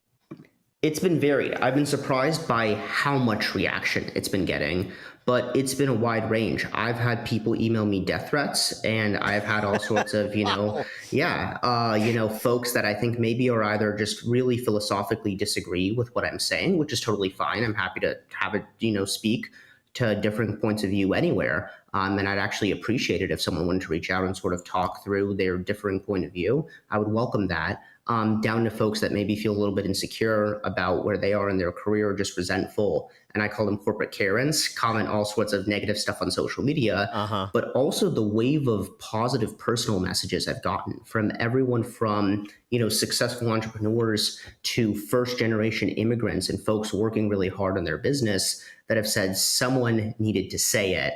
And we appreciate you kind of coming out, because it really is impossible to build material enterprise value without making those types of sacrifices. And so, yeah, it's been varied, and I've appreciated the dialogue. Yeah, your piece sort of reminded me of this piece. I think it was Erica Komisar wrote a couple years back, and she's a family therapist in New York, I believe, if I'm recalling correctly. But the bottom line was that she addressed this, women who want it all. And her point was, you can have it all, but just not simultaneously. You want the perfect family, and you also want to work and climb the corporate ladder or advance yourself professionally. Well, you can do both of those things, but it's not going to happen to maximum effect at the same time. And so these trade-offs that you have to make, and that's essentially the same thing you're saying, and you're just sort of documenting the trade-offs you made for what you would like to achieve, and you're copacetic with them at this juncture. I don't think that this path is for everyone at all. What I do think in today's day and age and in today's digital economy, it is completely possible to reach financial freedom in your mid-20s. And I'm just trying to provide an alternate point of view on how you can do that. So are you still going at this pace that you've described and still living through this construct that you set up, or are you providing more time to have a romantic personal life and these sorts of things? It's definitely gotten a lot better after college. I think the combination of the businesses hitting a certain scale, having our first exit, and then also just the time of not being in class, I'd say that it's gotten better, but I still consistently work 12-hour days, 7 days a week, and I intend to keep doing that until I become a billionaire. All right. Well, Emil Barr, founder of Step Up Social, managing partner of Candid Network, and a co-founder of FlashPass. He's on his way. We'll check out his piece, Work-Life Balance Will Keep You Mediocre, which I'll post on X for your enjoyment as well and consideration. Emil Barr, thanks so much for joining us. Continued success. Thanks for having me. And he joined us on the Turnkey.Pro answer line. Before you see it on TV, share it on Facebook, or read about it in the paper, hear it here first. This is Chicago's Morning Answer on AM 560. The Answer. Don't miss In Grace with Pastor Jim Scudder Jr., now heard on Sunday mornings at 7:30. Tune in and find hope as Jim Scudder explores God's Word and His world each Sunday morning right here on AM 560. The Answer. You know what really keeps me up at night? It's the criminals feel more and more bold. They have no fear of any consequences because there are none. So I did what anyone with a family should do. I called Goldilocks. They're not just some cookie-cutter security company. Goldilocks has been protecting Chicagoland homes and businesses for 4 decades, 40 years. And they actually listen. Their technician comes out to the house. He takes a look at what you need to make your house a smart home with a security system you can monitor from anywhere. It's built specifically for me and my family. Motion sensors, smart locks, cameras, monitoring, all customized. I don't trust anybody in Illinois to protect my family. I do it, and I did it by calling Goldilocks. I trust Goldilocks to keep my house, my property, and my family safe. Tell them Sean Thompson sent you, and Goldilocks will include 3 months free monitoring with any new installation. Call Goldilocks at 708-899-5555. 5600. That's 708-899-5600. Or visit them online at GoldilocksInc.com. Hey, let me tell you about a new sponsor of Chicago's Morning Answer, Access One IT Services and Support. Chicago business owners, listen up. Your phone, internet, and IT should work well 24/7. But when it doesn't, who are you calling? An overseas help desk? Don't do that. If you want clear, reliable local experts, consider Chicago's best, Access One. Access One has been powering Chicago businesses with secure, reliable IT solutions for more than 30 years from their headquarters in the West Loop. Whether it's voice over IP phones, dedicated internet, managed cybersecurity, cloud backups, or 24/7 support, Access One has you covered. Access One is Chicago-owned, Chicago-run, and serving thousands of companies from Naperville to the North Shore and everywhere in between. Access One is rated in top 5% in customer satisfaction, trusted by law firms, clinics, tech startups, and manufacturers. If you're in business, make sure your IT works well every day. Start a conversation about your business needs today. Call Access One at 1-800-804-8333 or visit them online at accessoneinc.com. That website again, accessoneinc.com, and tell them Dan Proft at AM560 sent you when you do. A large retail store just canceled a huge order, leaving MyPillow with a ton of extra MyPillows. But you know what? That's their loss and your gain. MyPillow is offering the Classic Collection for wholesale prices. Only $19.98 for a standard MyPillow. But it gets even better. For a limited time, they're going to offer the entire Classic Collection at wholesale prices. Get queen-size MyPillows for just $24.98. Upgrade to king-size for only $29.98. Get the body pillows for $39.98. And the multi-use MyPillows for only $12.98. So go to MyPillow.com and use promo code LIBERTY or call 800-489-0201 to take advantage of wholesale pricing and receive $100 in free digital gifts when your order is $75 or more. That's right. Get the standard MyPillow for only $19.98. So go to MyPillow.com or call 800-489-0201 and use promo code LIBERTY. That number again is 800-489-0201. Promo code LIBERTY. At Signature Bank, going the distance for business banking customers is what we do every day. We understand that business owners have a strategic mission, a drive to succeed, a plan for growth, and don't have time to wait for a bank to respond. With Signature Bank, you not only have a banking partner that has roots right here in Chicago, but our decisions are made locally too. Signature Bank knows that when you have a question or problem about your business, you want answers. You need someone who will pick up the phone or respond to your text. You need someone who is always there for you. That's Signature Bank. We are a team that wants to get to know you and your business. Want to be Signature Bank's next success story? Give us a call today at 773-467-5630 or visit us online at signaturebank.bank. Member FDIC Equal Housing Lender.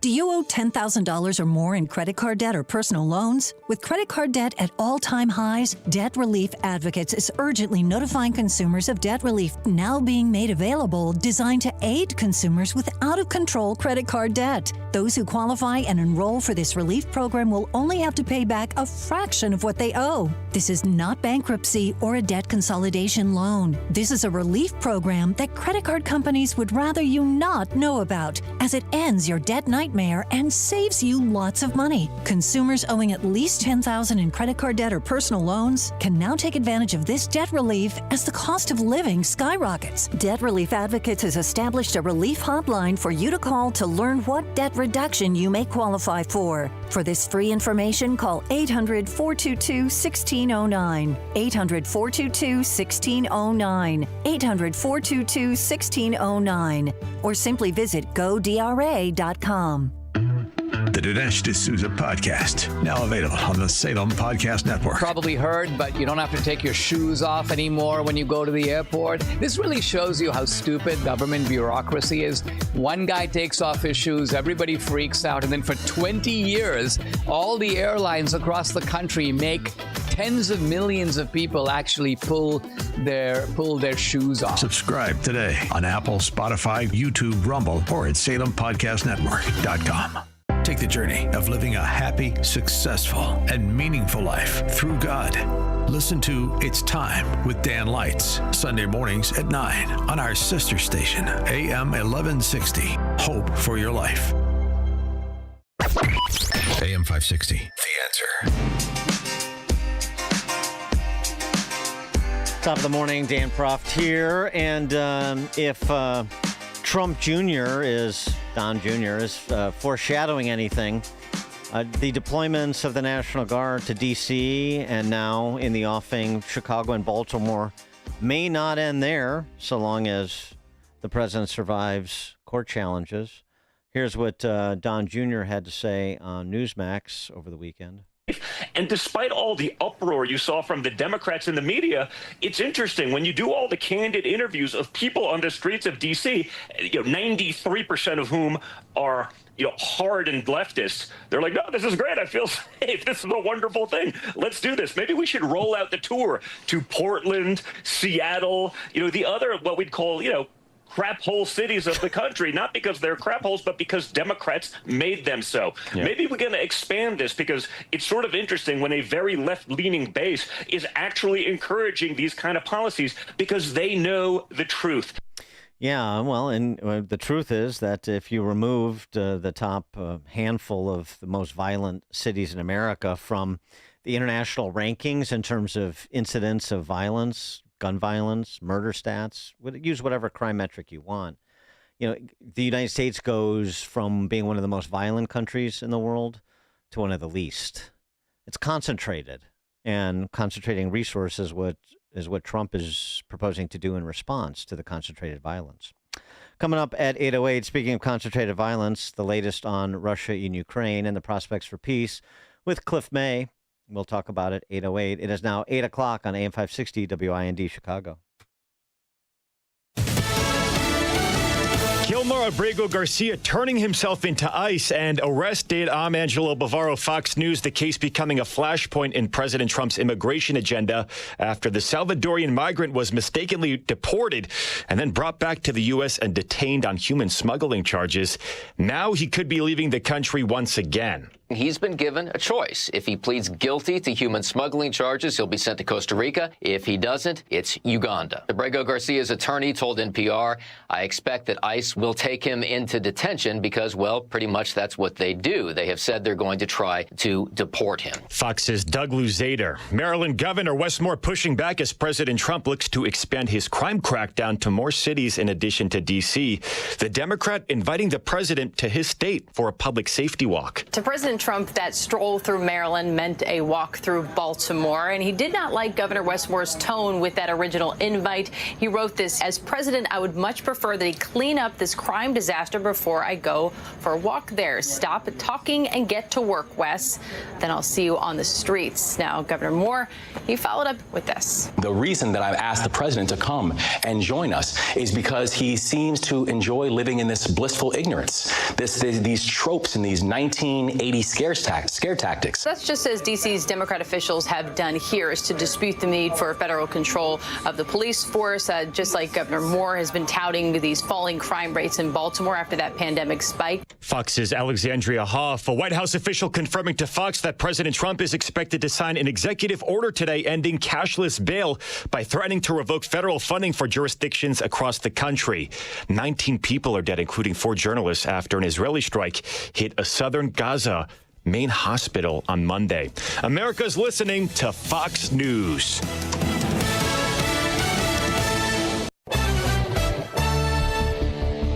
Good morning. It's 60 degrees in Chicago in the AM 560 The Answer newsroom. I'm Nikki Whaley. The search for a missing swimmer along Lake Michigan in North Suburban Highland Park is expected to resume today. Officials say emergency personnel suspended the search yesterday due to strength and speed of the currents on the lake.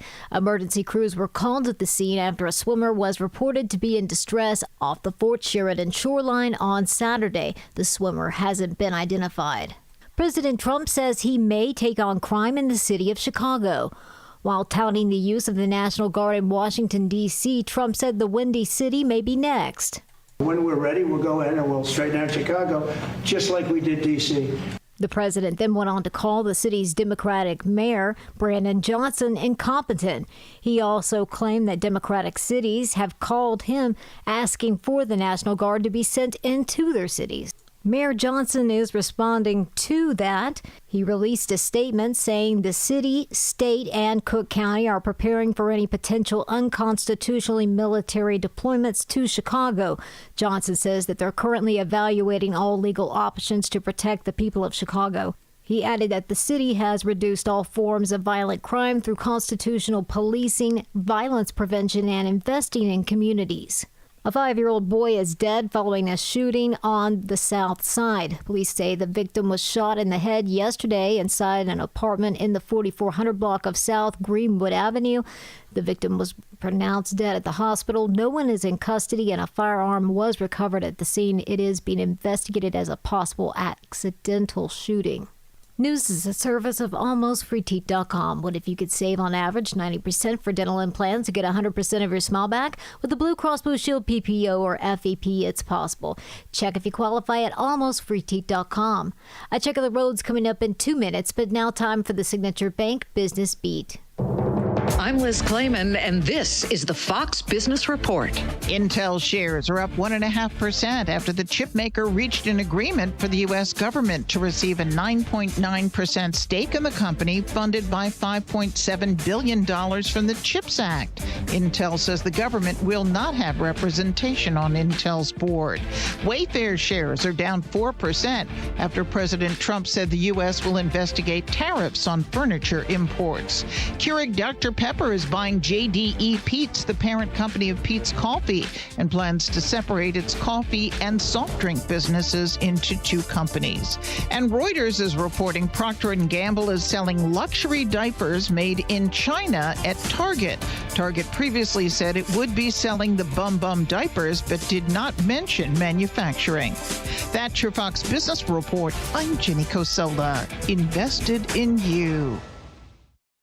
Larry Elder sees a great move from the president. And so Trump is trying to figure out a way that we can defy history and retain the majority of Republican members in this midterm when historically the presidential party loses seats in the midterm. So Trump's trying to reverse that and thinking outside the box. I'm impressed. And if the shoe were on the other foot, certainly the Democrats will be doing the same thing. The Larry Elder Show, weeknights at 8, right before Sean Hannity at 10 on AM 560. The Answer. Did you know that AM 560 Radio has a full-service digital marketing division called Salem Surround? If you're a business decision maker, listen up.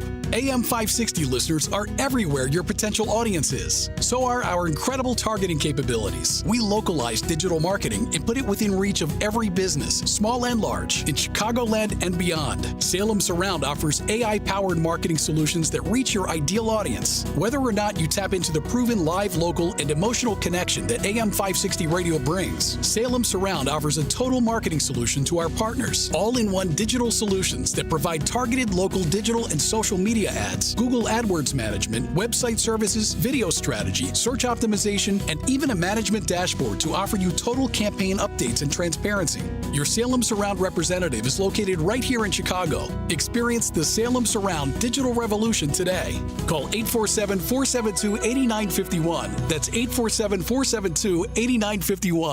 Are you living with dry AMD?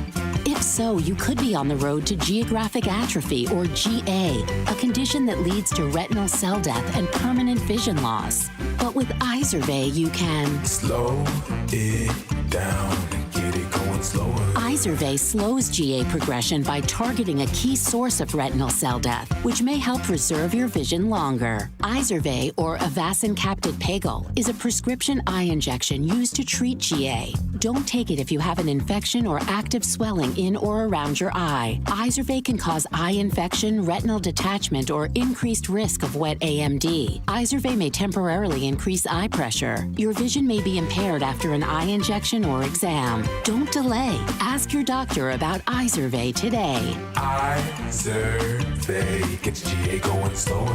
Visit Izervay.com. That's IZERVAY.com. Paid for by Astellas Pharma. From the the Team Hochberg Traffic Center, I'm Nikki Whaley. On the Edens, inbound from Lake Cook to Montrose, 18 minutes, 21 minutes outbound. On the Kennedy, inbound from Montrose to the Byrne Interchange, 27 minutes. Outbound is about 18 minutes. On the Eisenhower, inbound from Wolf to the Old Post Office, 48 minutes. Outbound is about 29 minutes. On the Stevenson, inbound from the Tri-State to Lakeshore Drive, 42 minutes. Outbound is about 23 minutes. And on the Dan Ryan, inbound from 95th to the Byrne Interchange, 25 minutes. Outbound is about 11 minutes. Traffic is a service of In Grace with Pastor Jim Scudder Jr., now heard on Sunday morning at 7:30 on AM 560. Tune in and find hope as Jim Scudder explores God's Word and His Word each Sunday morning right here on AM 560 The Answer. Chicago's Morning Answer continues next, but now a quick check of your forecast from the National Weather Service. Today will be mostly sunny, breezy, and pleasant with a high of 72. Tonight, expect clear skies and cool temperatures with a low of 53. Tomorrow will bring mostly sunny conditions and nice weather, reaching a high of 74. By Wednesday, anticipate sun with areas of high clouds, creating pleasant conditions with a high of 77. I'm meteorologist Jason Caterina on AM 560, The Answer. Get the latest weather, traffic, and news updates online at 560theanswer.com. Now, from the Signature Bank Studios, this is Chicago's Morning Answer with Dan Proft on AM 560. The Answer.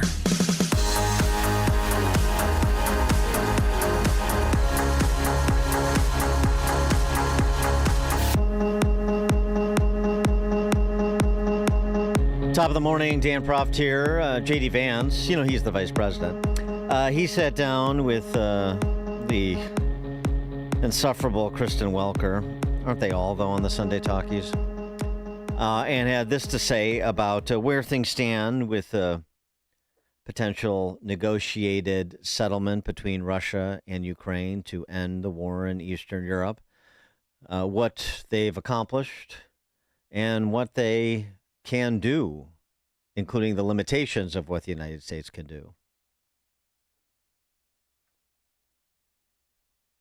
Providing the Ukrainians the kind of security guarantees that ensures that the country is not going to be invaded again. And this is really, this is why I think we've made a lot of progress, Kristen. Even though we're not yet there, why we've made a lot of progress is fundamentally the disagreement here is over security guarantees versus where you draw the battle lines in Ukraine. So whether we solve those issues, we've actually identified the two critical issues, one to the Ukrainians, one to the Russians. And I think that that is where the fruit, if we ultimately solve this thing, that's where the fruit of an agreement will come. Yeah, okay. I mean, Ukraine needs security guarantees and Russia wants Eastern Ukraine. Okay. I mean, I think those issues have been identified for some time, but Vance continued talking about the United States' role and Trump's role as a facilitator for a deal here. Can't impose it. Not going to try. Trying to facilitate it. I want to get to security guarantees, but very quickly, if Russia is allowed to keep any of the territory that it illegally seized, what message does that send to China? Does it give China a green light to invade Taiwan? Does it give Russia a green light to invade other European countries, which is what your European allies are concerned about? Well, first of all, the Ukrainians are going to ultimately make the determination about where you draw the territorial lines in their own country. But, Kristen, this is how wars ultimately get settled. If you go back to World War II, if you go back to World War I, if you go back to every major conflict in human history, they all end with some kind of negotiation. We're actually not active parties in the negotiation. We're effectively mediating. We're trying to mediate the Ukrainians and the Russians to come to some agreement. If the Ukrainians are willing to say something on territory that brings the conflict to the close, we're not going to stop them. We're also not going to force them because it's not our country. We're trying to play a constructive role. The president is trying to play a constructive role to bring peace to the region, but he's not going to force these parties to walk through the door. All he can do is open the door and ask them to negotiate in good faith. Yeah, and all those with the Ukrainian flag as an emoji next to their X account, like Kristen Welker. I say that sort of metaphorically, but in some cases, actually. This line that you've heard from the Sunday talk show host, because they share a brain, of, the precedent it sets to allow any illicitly seized territory to remain with Russia. Okay, well, As Professor Emeritus at Princeton and Russia expert Stephen Kotkin said, Crimea, for example, that was illegally seized by Putin per international law. It was. He said that Stephen Kotkin, that is going back to Ukraine. Crimea is going back to Ukraine right after Texas is reunited with Mexico. Not happening. So if you would like to join us in the real world of what's possible, then you can perhaps aid in the facilitation for an end to the hostilities. Speaking of the Kotkin interview, and by the way, he has a 3-volume biography on Stalin, who's one of Putin's heroes. Of course he is. He wants us, does Kotkin, to understand 3 realities. First, a paradox that people don't usually put together. Although much smaller, Ukraine is losing the war of attrition, and Ukraine may be losing the war of attrition. Putin made an enormous strategic blunder and is damaging Russia severely for the long term. He has lost his country's old sphere of influence. All his neighbors hate him and are afraid of him, says Kotkin. Even Lukashenko in Belarus, who's a Putin stooge, is according to Kotkin, looking for some distance to get out of the stranglehold of Russia. Putin has also lost his civilian economy. Second, Ukraine is an asset, not a liability. Ukraine has an army, and a serious one, unlike, say, Germany. We've been able to send a lot of our weapons and test them in battlefield conditions because of Ukrainian bravery and ingenuity. As a result, we've been able to see what a 21st century land war looks like, and we've been able to change our defense industrial investments at home as a result. The military aid to Ukraine is actually going to the American defense industry.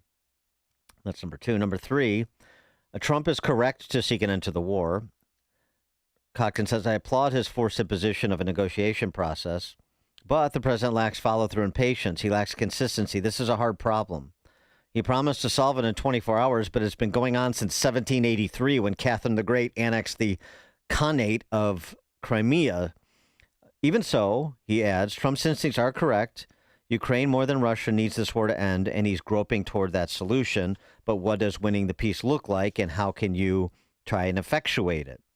He has some specific ideas of things that Trump can do to further put pressure on Putin to come to a workable resolution, put Russia's Gazprom bank, remove it, I should say, from the SWIFT international banking system, confiscate $300 billion worth of Russian deposits in European banks, get India to stop buying Russian oil. How about France, Germany, by extension? Anyway, and he also most audaciously proposes cutting a deal with Xi behind Putin's back to reduce China's support for Russia in a bargain between the U.S. and China. That seems like a long shot, but given the trade impasse between the U.S. and China, maybe there's a way to triangulate China on this issue. Okay, that's a lot to take in. For a reaction and further distillation, pleased to be joined by Cliff May, president of the Foundation for Defense of Democracies, and a foreign affairs columnist for the Washington Times. Cliff, thanks for joining us. Appreciate it. Dan, always good to be with you. Well, let's tackle what the vice president had to say first about the Trump as the facilitator. Yes, absolutely. I think he's right. Trump is trying to be a facilitator, trying to be a mediator, trying to not make Putin lose face or humiliate him. He's done a very good job of that, but it hasn't paid off.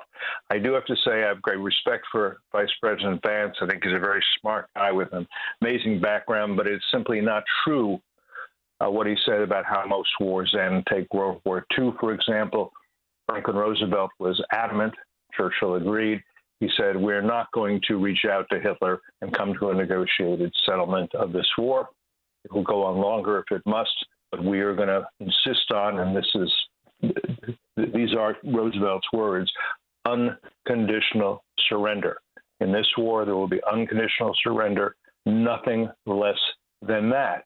So we make peace not with our enemies, but with those who take power after our enemies are defeated and those we allow to take power. Well, right, but enemies are defeated. But I mean, unconditional surrender is not on the table here, is it? It's not on the table here, but I just want to know, I'm as a point of history and as a student of history, okay, he's fair. simply wrong in that. No, I would like to see a negotiated settlement.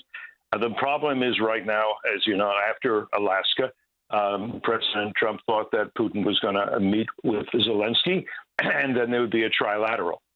Putin's made it very clear he is not going to sit down and talk with Zelensky for the same reason that the lion doesn't want to sit down and talk with the lamb. The lion wants to eat the lamb, and conversation is irrelevant to that. Nothing is going to. Putin is not going to move or make any concessions unless there is pressure, and the pressure hasn't been forthcoming yet. And just so you know, we're in recess now, but Senate Republicans, from what we can tell, they do think that President Trump is kind of being tagged along, strung along, as I think he used the phrase, tagged along. And so congressional pressure may be coming. As you know, there's a bill that Lindsey Graham has that has over 80 co-sponsors. That's veto-proof. That's huge. I don't think they want to do that without Trump's blessing, but they'd like to get it.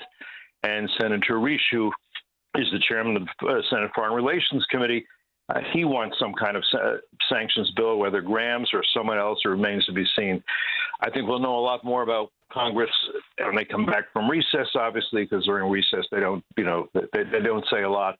But the mood in Congress is very much, hey, it's time to put some pressure on Putin. Otherwise, it will appear we've just been bluffing.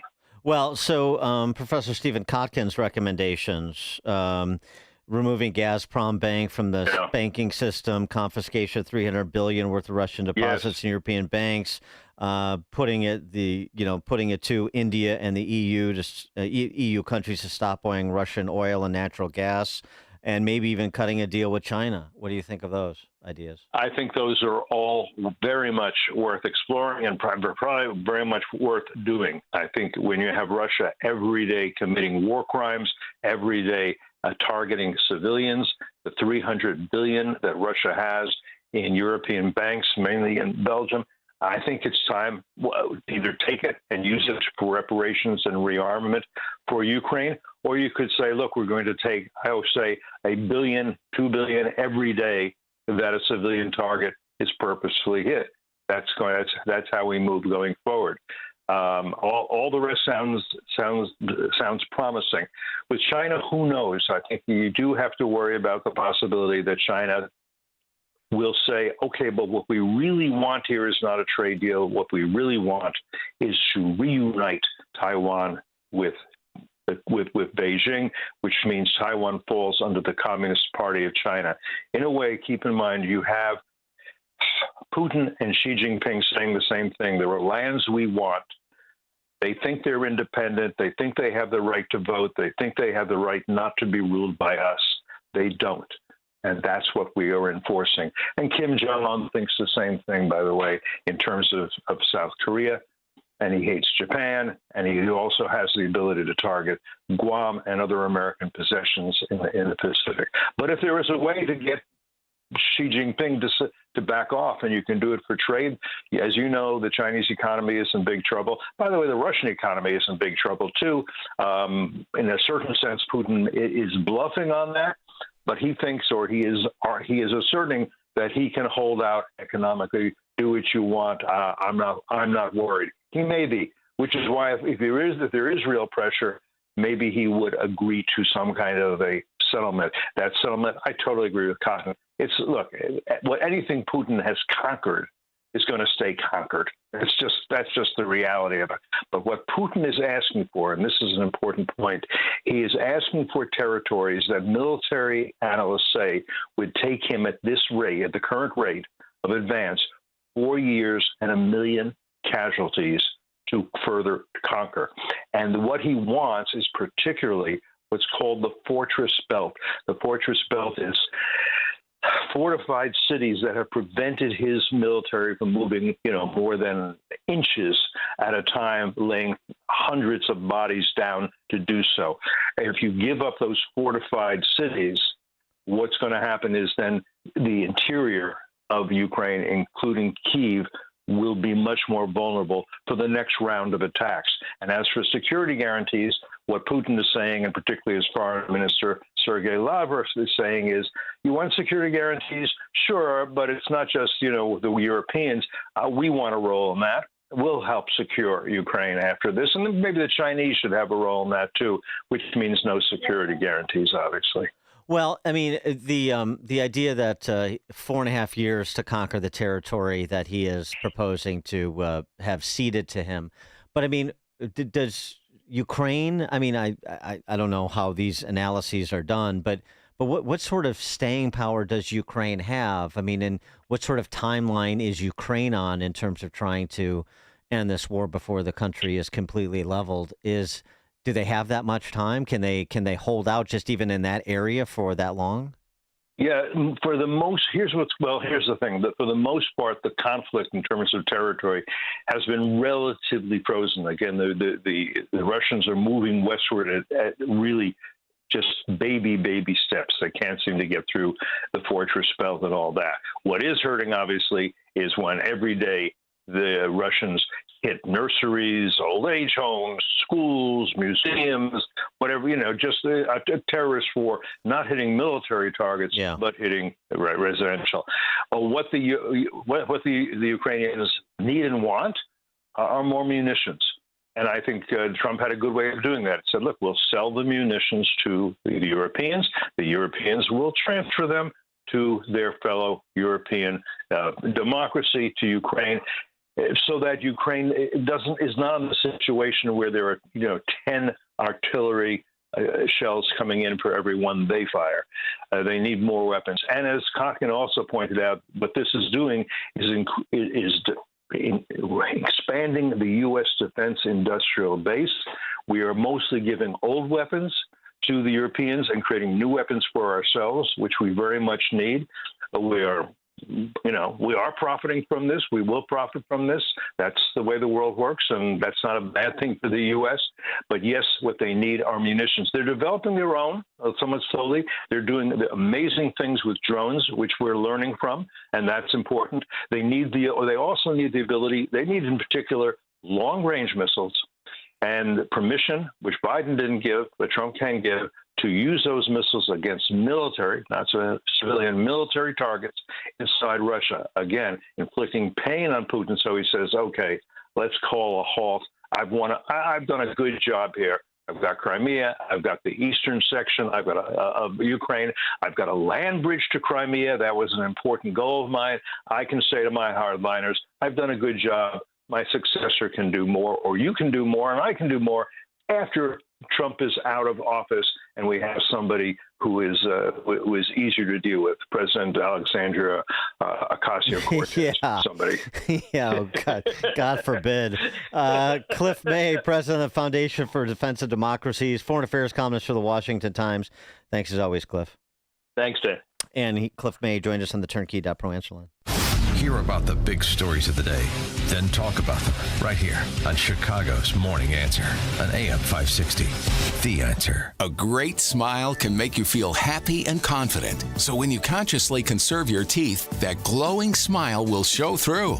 At Best Dental Group, doctors Economos, Gay Vallis, and their staff are ready to help you create that perfect look or maintain the one you have now. Along with general dentistry, Best Dental Group is a multidiscipline practice with an orthodontist, periodontist, and prosthetic specialists on site. They use the newest breakthroughs in dental technology such as titanium implants, Invisalign clear braces, and laser treatments. Don't let fear get in the way. They can recommend sedation to make your experience as comfortable as possible. Best Dental Group is located in historic downtown Bartlett and is a multilingual office. Call 630-830-4930, 630-830-4930, or visit bestdental.org. Best Dental Group, sharing your conservative values and helping you to conserve your teeth. President Trump has made some pretty amazing claims since he's taken his seat as president. He's delivering on what he promised. On Inauguration Day, Trump's very first declaration was, "The golden age of America begins right now. From this day forward, our country will flourish." Consider this. Since the election, gold has shot up hundreds of dollars per ounce, shattering all-time record highs. Fox Valley Coins does not pretend to know the future, but they do know that if you're buying or selling gold or silver, they are the place to do it. These are some of the top reasons people choose a dealer. You want a national dealer with a local presence you can deal with face-to-face. You want a large selection, the best prices, and great service. You want to walk in with cash and walk out with the best product. You want to deal with legacy dealers with integrity. Whether buying or selling or just want valuation, Fox Valley Coins is your answer for choosing a dealer. Visit Fox Valley Coins, 1 light north of I-88 on Route 59 at the Naperville-Warrenville border. FoxValleyCoins.com. Family-owned integrity since 1981. $5,000. That's the average amount of money people in the U.S. are now spending on gas in a year. $5,000. That's crazy. If you drive, you have to download Upside, the free app that gives you cash back every time you get gas. That's right. You can earn real cash back with Upside just by buying the gas you're already buying. You can literally start earning cash back today. I use Upside every time I fill up, and I've already made around $300. You're putting gas in your car anyway. Why not get real cash back? If you like free money, download Upside. I'm saving the cash I earn from using Upside to help pay for a vacation later this year. Download the free Upside app now to earn cash back every time you buy gas. Use promo code WEALTH25 to get an extra 25 cents per gallon on your first tank. You can cash out anytime right to your bank, PayPal, or a gift card for Amazon and other brands. Just download the free Upside app and use promo code WEALTH25 for a 25 cents per gallon bonus on your first tank. That's code WEALTH25 for a 25 cents per gallon bonus.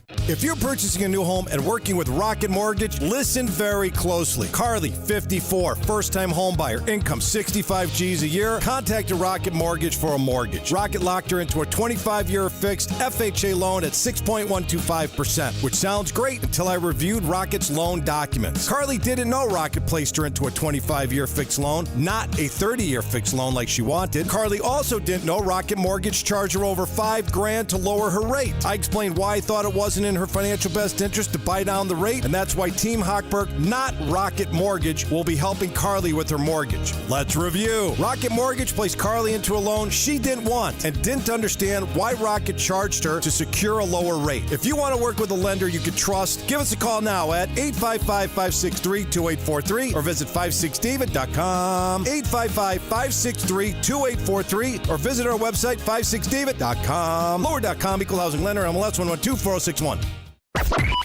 AM 560, The Answer. Top of the morning, coming up at 8:38. The left has a new illegal immigrant cause celeb. In addition to Abrego Garcia, you know, Senator Chris Van Hollen's BFF, the illegal immigrant from India who illegally obtained a CDL and has been charged with vehicular homicide for killing 3 people by making an illegal U-turn on a Florida turnpike. He is now a cause celeb. 2.5 million people signing a petition calling for leniency and a reduction in the charges. We'll start there at 8:38. Now we check the headlines. Good morning. It's 60 degrees in Chicago in the AM 560 The Answer newsroom. I'm Nikki Whaley. Mayor Johnson's responding to reports that the Trump administration is planning a possible military deployment to combat violence. The brave men and women who signed up to serve our country did not sign up to occupy American cities. What this president is attempting to do is not just unconstitutional, but it is very much a threat to our democracy. The mayor released a statement saying the city, state, and Cook County are preparing for any potentially unconstitutional military deployments to Chicago. Postal services around the world are halting some deliveries to the U.S. over confusion about new import duties on parcels. Tony Waterman breaks down what's at the root of the problem. For decades, international shipments into the United States valued under $800 had been exempted from U.S. tariffs.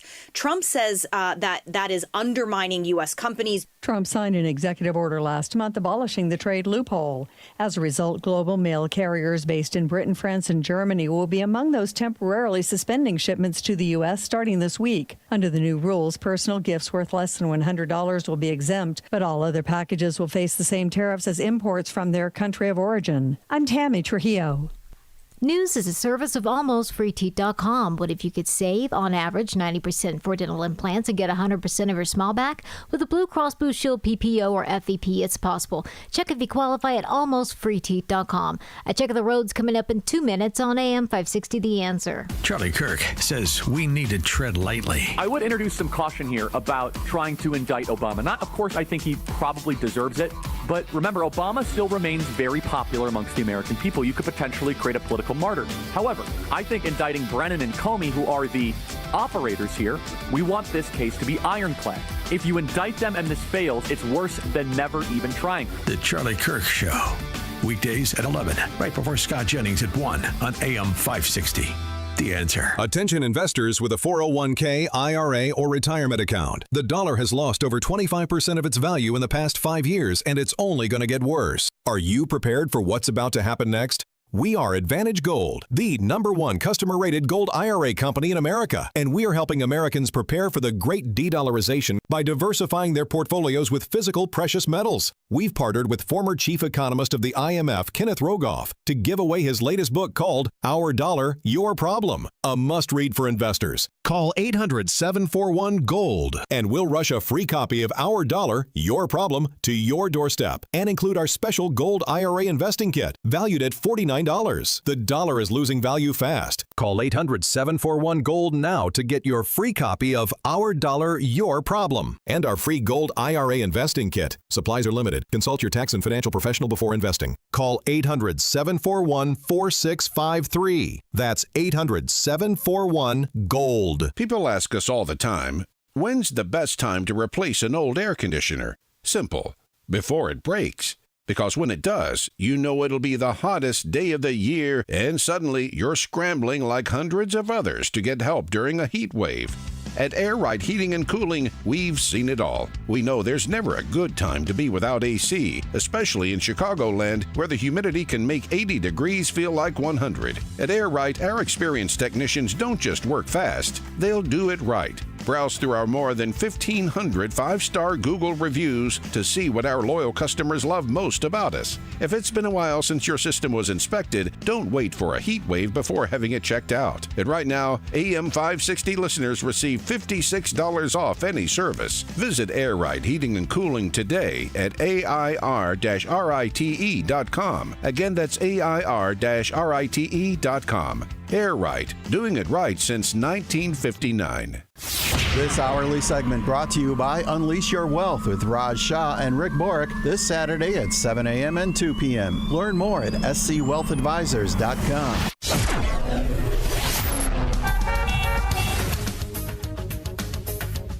From the Tim Hochberg Traffic Center, I'm Nikki Whaley.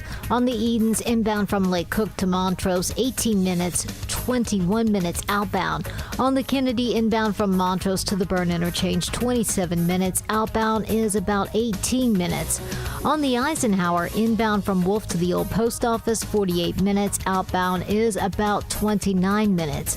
On the Stevenson, inbound from the Tri-State to Lakeshore Drive, 42 minutes. Outbound is about 23 minutes. And on the Dan Ryan, inbound from 95th to the Byrne Interchange, 25 minutes. Outbound is about 11 minutes. This report is sponsored by Blindster.com. Kyle started Blindster in 2010 to make quality, custom-made blinds affordable to everyone. Traditional window covering retailers are expensive.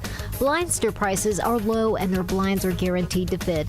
Blindster.com. Chicago's Morning Answer continues next, but now a quick check of your forecast from the National Weather Service. Today will be mostly sunny, breezy, and pleasant with the high of 72. Tonight, expect clear skies and cool temperatures dropping to a low of 53. Tomorrow will bring mostly sunny conditions with a high of 74. By Wednesday, anticipate sun mixed with areas of high clouds, maintaining pleasant weather with a high of 77. I'm meteorologist Jason Caterina on AM 560, The Answer.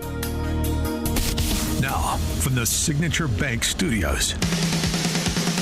Only the biggest stories, only the biggest guests, and only the biggest opinions. This is AM 560, The Answer.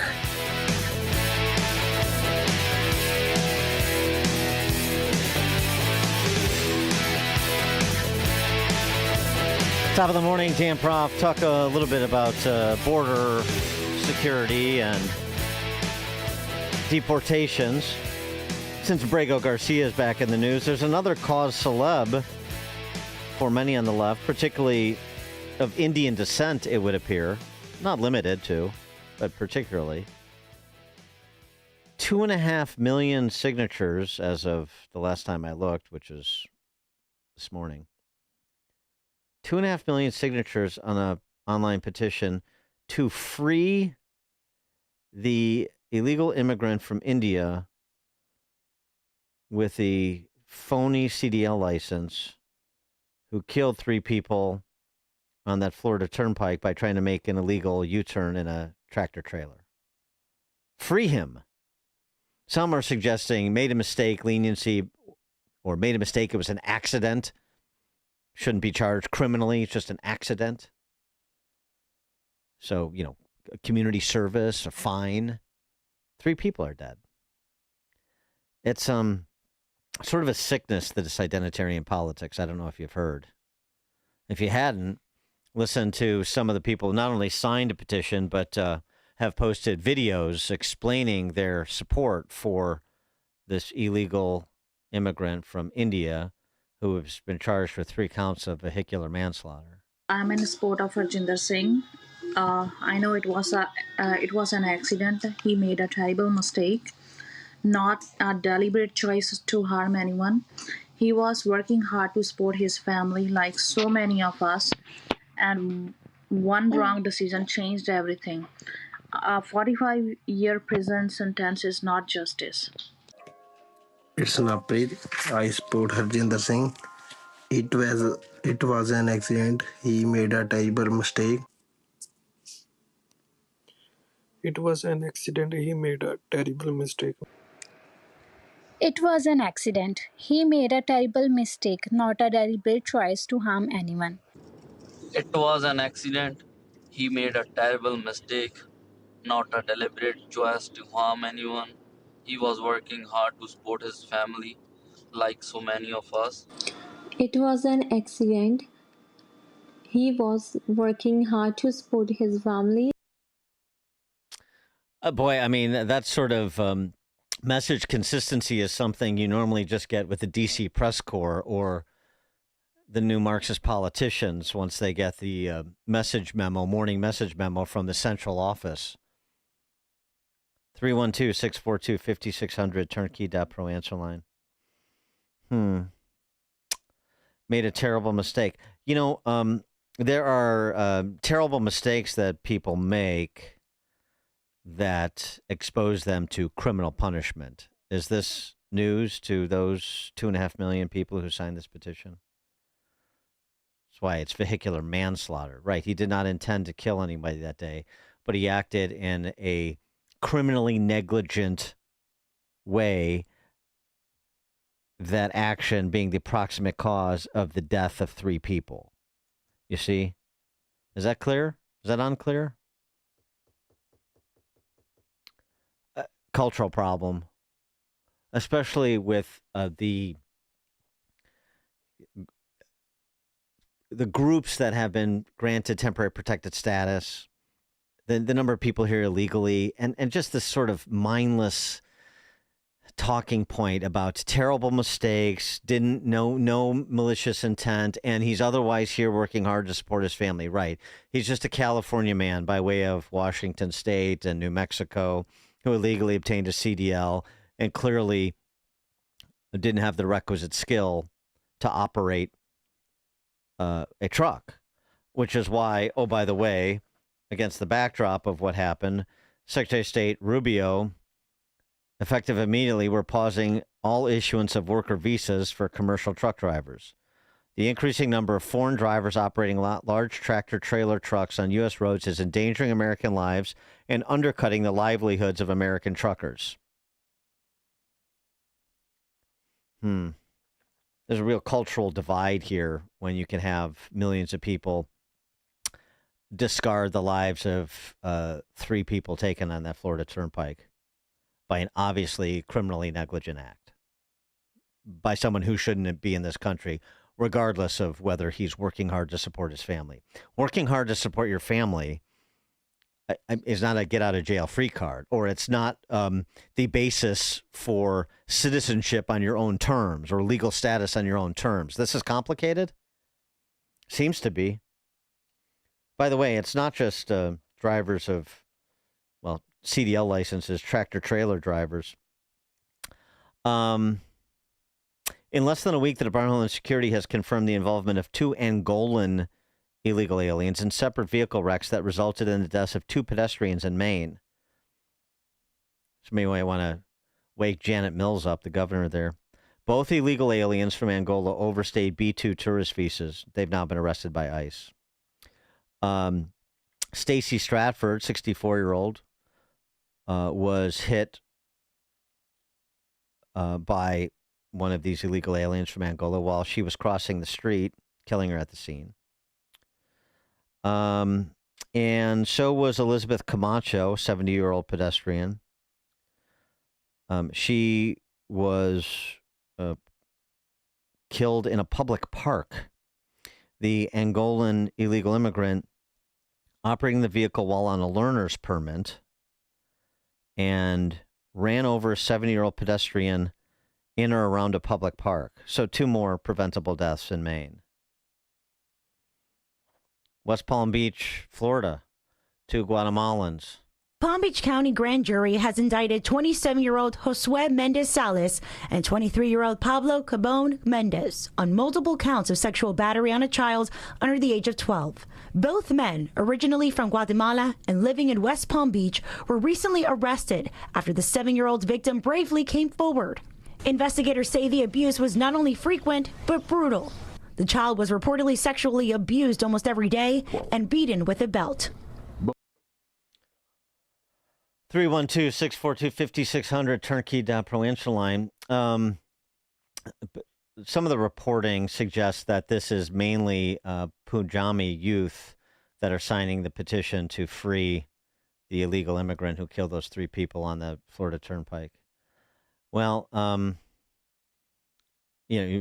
so this is, and then the videos that are posted, sort of the same thing. So, maybe there needs to be some review of people in this country from India who are otherwise advocating. I mean, you're allowed to say whatever you want, but not without consequence. If you're in this country illegally and you've identified yourself by saying or doing something ignorantly, then you bring yourself into the attention of immigration law enforcement. Yeah. Then you go. Right? You have no right to be in this country illegally for the purposes of advocating against this country and the rule of law and the public safety of its citizens. Just ask Mahmoud Khalil up there in Colombia.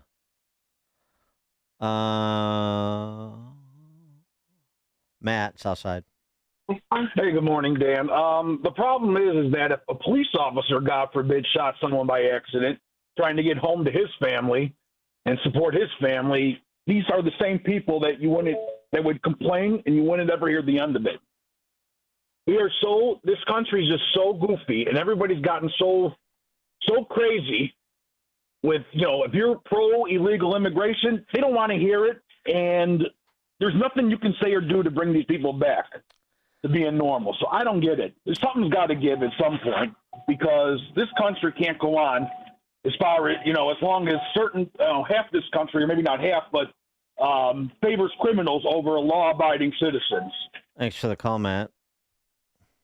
Yeah, I mean, just as an aside, since you brought up law enforcement as sort of a comparison, how about this? The family of Adam Toledo is challenging a court order increasing the disability payments to the former Chicago police officer who fatally shot him in Little Village 4 years ago. A Cook County judge ordered the Policeman's Annuity and Benefit Fund to increase the monthly payments to former Chicago PD officer Eric Stillman from 50% of his former salary to 75% until he reaches the mandatory retirement age of 63. This because the the order found that the pension board erred in determining that Stillman's post-traumatic stress disorder was not entirely caused by the Toledo shooting. She's suggesting it was, that even though he served in Afghanistan before he was a police officer, there was no evidence he had PTSD from his military service, and ostensibly diagnosed with PTSD after he shot and killed Adam Toledo when Toledo turned around and pointed a gun at him after fleeing police, after firing randomly at cars with some gangbanger. And now the family is trying to get his pension, or disability benefits, I should say, reduced. That takes some stones.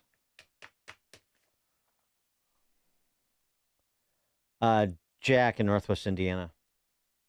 Hey, Dan. So this one aspect of this truck driver, it really is one example of what's going on in society, just in terms of no accountability. Everybody is making excuses up for what they've done wrong and want the rest of us to basically feel sympathy for them. It starts early on in school, participation awards, what have you, but there's just no more agency and accountability, and that's what needs to be corrected, and hopefully soon. Thanks for the call, Jack. Will Skokie. Hey, how you doing? I think the thing that cannot be overestimated is it's not, as your previous caller said, it's not 50% of the population. It's a minority of the population, but yes, they're very, very loud, and they've got the media megaphone, and that's what is pushing all this. I think you brought this up before. It's a combination. It's basically people are lazy. Well, they're lazy. They have their lives to live. They have, their families to feed and stuff, and they can't get involved in all this activism like people on the left hand, especially if they're being paid to do so. Yeah, thanks for the call. Well, I mean, you're right about that. I mean, we know these are all supermajority positions: border security, enforcement of the law, respect for police officers. I mean, these are all supermajority positions taken by people that have at least some common sense. But yeah, the motivated few is who drives history. And, the busy lives thing, it's true. And the lazy part of it is really true. There's always something you can do within the circles in which you operate on a daily basis. There's things you can do. You don't have to, run for office. You don't have to go out of your way to walk precincts, but you can at least be an opinion leader within your circles of social interaction.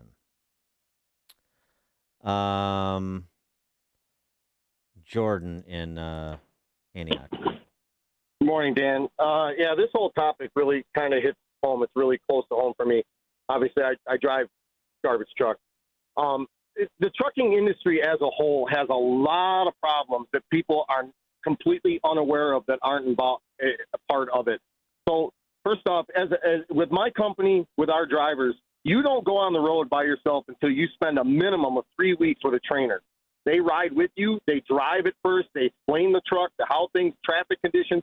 Then you drive. They assess you. And if they deem you dangerous or might be a liability to the company, you're gone. And they'll find another driver. Years ago, the state took away the ability for companies to train their own drivers, send them, get with a permit, send them down and get their CDL in their vehicle, and went to schooling. You have to pay for schooling. I think that's okay, but the problem with that is it's a school. They're making money off the students, and if they fail their students, and they fail a lot of students, they're not going to make any money. So I have no proof of it, but I've seen some drivers that have gone to school that looks like the school may have turned a blind eye to their discrepancies in their driving just to get them through. Or maybe, I mean, I've heard this too. Maybe some of the schools are fraudulent in their own rights. 100%. Now, I'm not a big proponent. I am in this instance where, like with 2A and stuff like that, holding the companies liable or auto manufacturer liable for accidents. I'm not big on that because of the driver. But in this instance, that company that guy worked for should be held to the same legal standard and civil standard as what they're charging him with. They put him on the road. They didn't do their due diligence in checking him. They obviously didn't train him.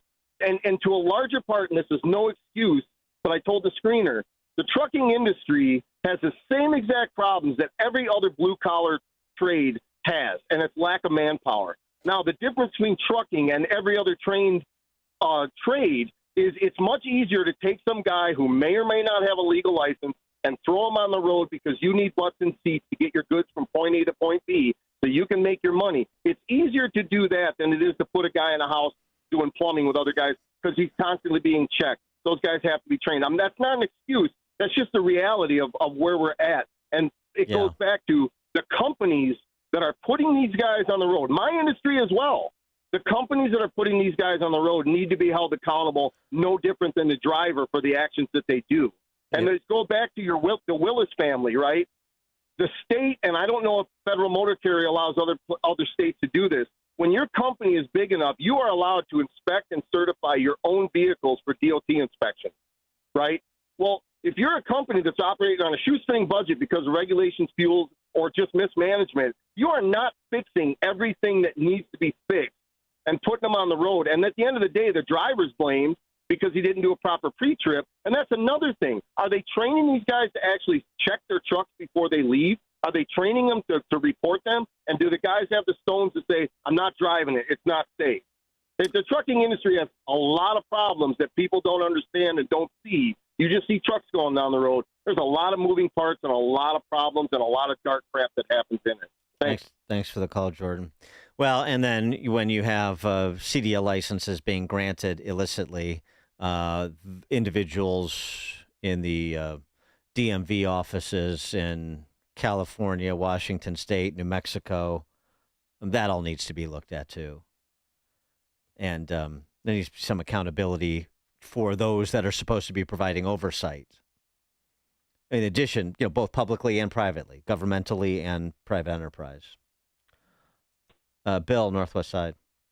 Yeah, Dan, Congress needs to get off the stick and pass a nationwide E-Verify bill. That's the only way you're going to get these companies to stop hiring these illegals.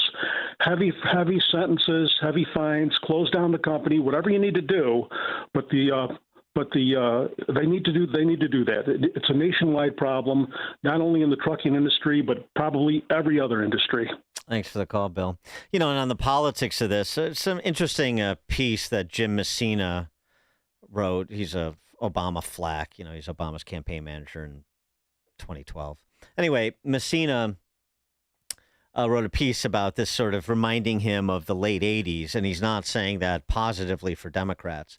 And it was, I bring this up because Wes Moore, the governor of Maryland, and of course Baltimore is on President Trump's punch list for the National Guard, saying, Trump's rhetoric reminds us of the scare tactics of Republicans in the 80s when it came to law and order and so forth.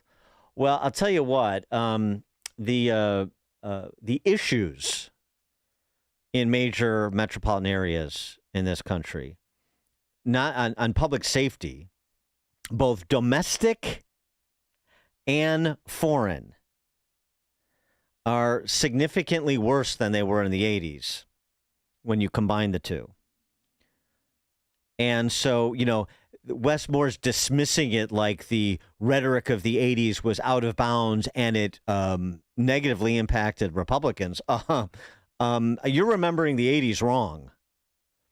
Jim Messina is remembering it right. It's just feeling really, really like 1988 to me right now, Jonathan. Yes, U2 was my favorite band, and their great Joshua Tree album that you and I loved came out that year. But what is also true is right now Democrats are trailing the Republicans by historic numbers. We have the lowest approval ratings since World War II right now. 66% of Americans disapprove of the Democratic Party, including a majority of Democrats, because they don't believe that we have a credible economic argument. We're down 10 points on the economy, 7 points on tariffs, which are just a sales tax on Americans. And the fact that we're losing that argument is crazy. And we're down 24 points on immigration. And it's partially because we continue to talk about social issues at a time where American voters are getting hammered by the tariffs and by day-to-day costs. Yeah, and literally getting hammered by people who commit violent crimes who you guys don't want to prosecute. And you guys don't want to deport gangbangers and whatnot. So yeah, this is not going well for them. It's not going well for the country for obvious reasons, like the body count that we have to pour over every day. But it's not going well for them politically. Now it's just a matter of making sure people who are living their busy lives and being a little bit lazy aren't too lazy to come out in the midterms. It's news, opinion, insight. This is Chicago's Morning Answer on AM 560. The Answer. Shoot.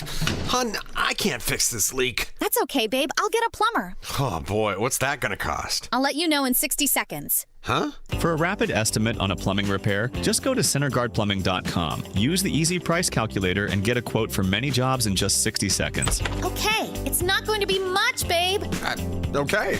That was fast. Serving the entire Chicagoland area since 2005, CenterGuard Plumbing is your trusted source for quick, lasting repairs, sewer services, water line solutions, water heater service, to whole house water treatment. And with their online easy price calculator, you can get a free quote in just 60 seconds. Trust CenterGuard to do the job right. Quality work at the lowest prices around. They're family owned with top-notch plumbers that are licensed, bonded, and insured. Whether installing a new faucet or plumbing a new home, you can count on CenterGuard. Get your free quote now at CenterGuardPlumbing.com. They're ready to help.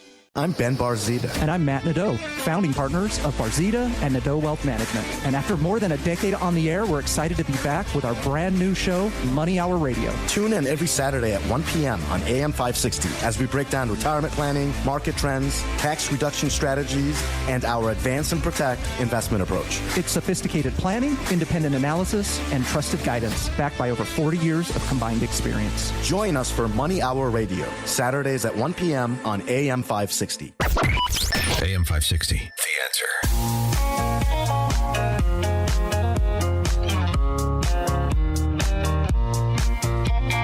All right. Thank you for joining us on another edition of Chicago's Morning Answer. Appreciate the calls. A lot of good conversations and comments today about all this National Guard business. We'll have to see how it plays out in the coming days, and we'll pick it up tomorrow, same time. See you at 5 a.m. tomorrow. It is now 9 a.m. AM 560 WIND Chicago.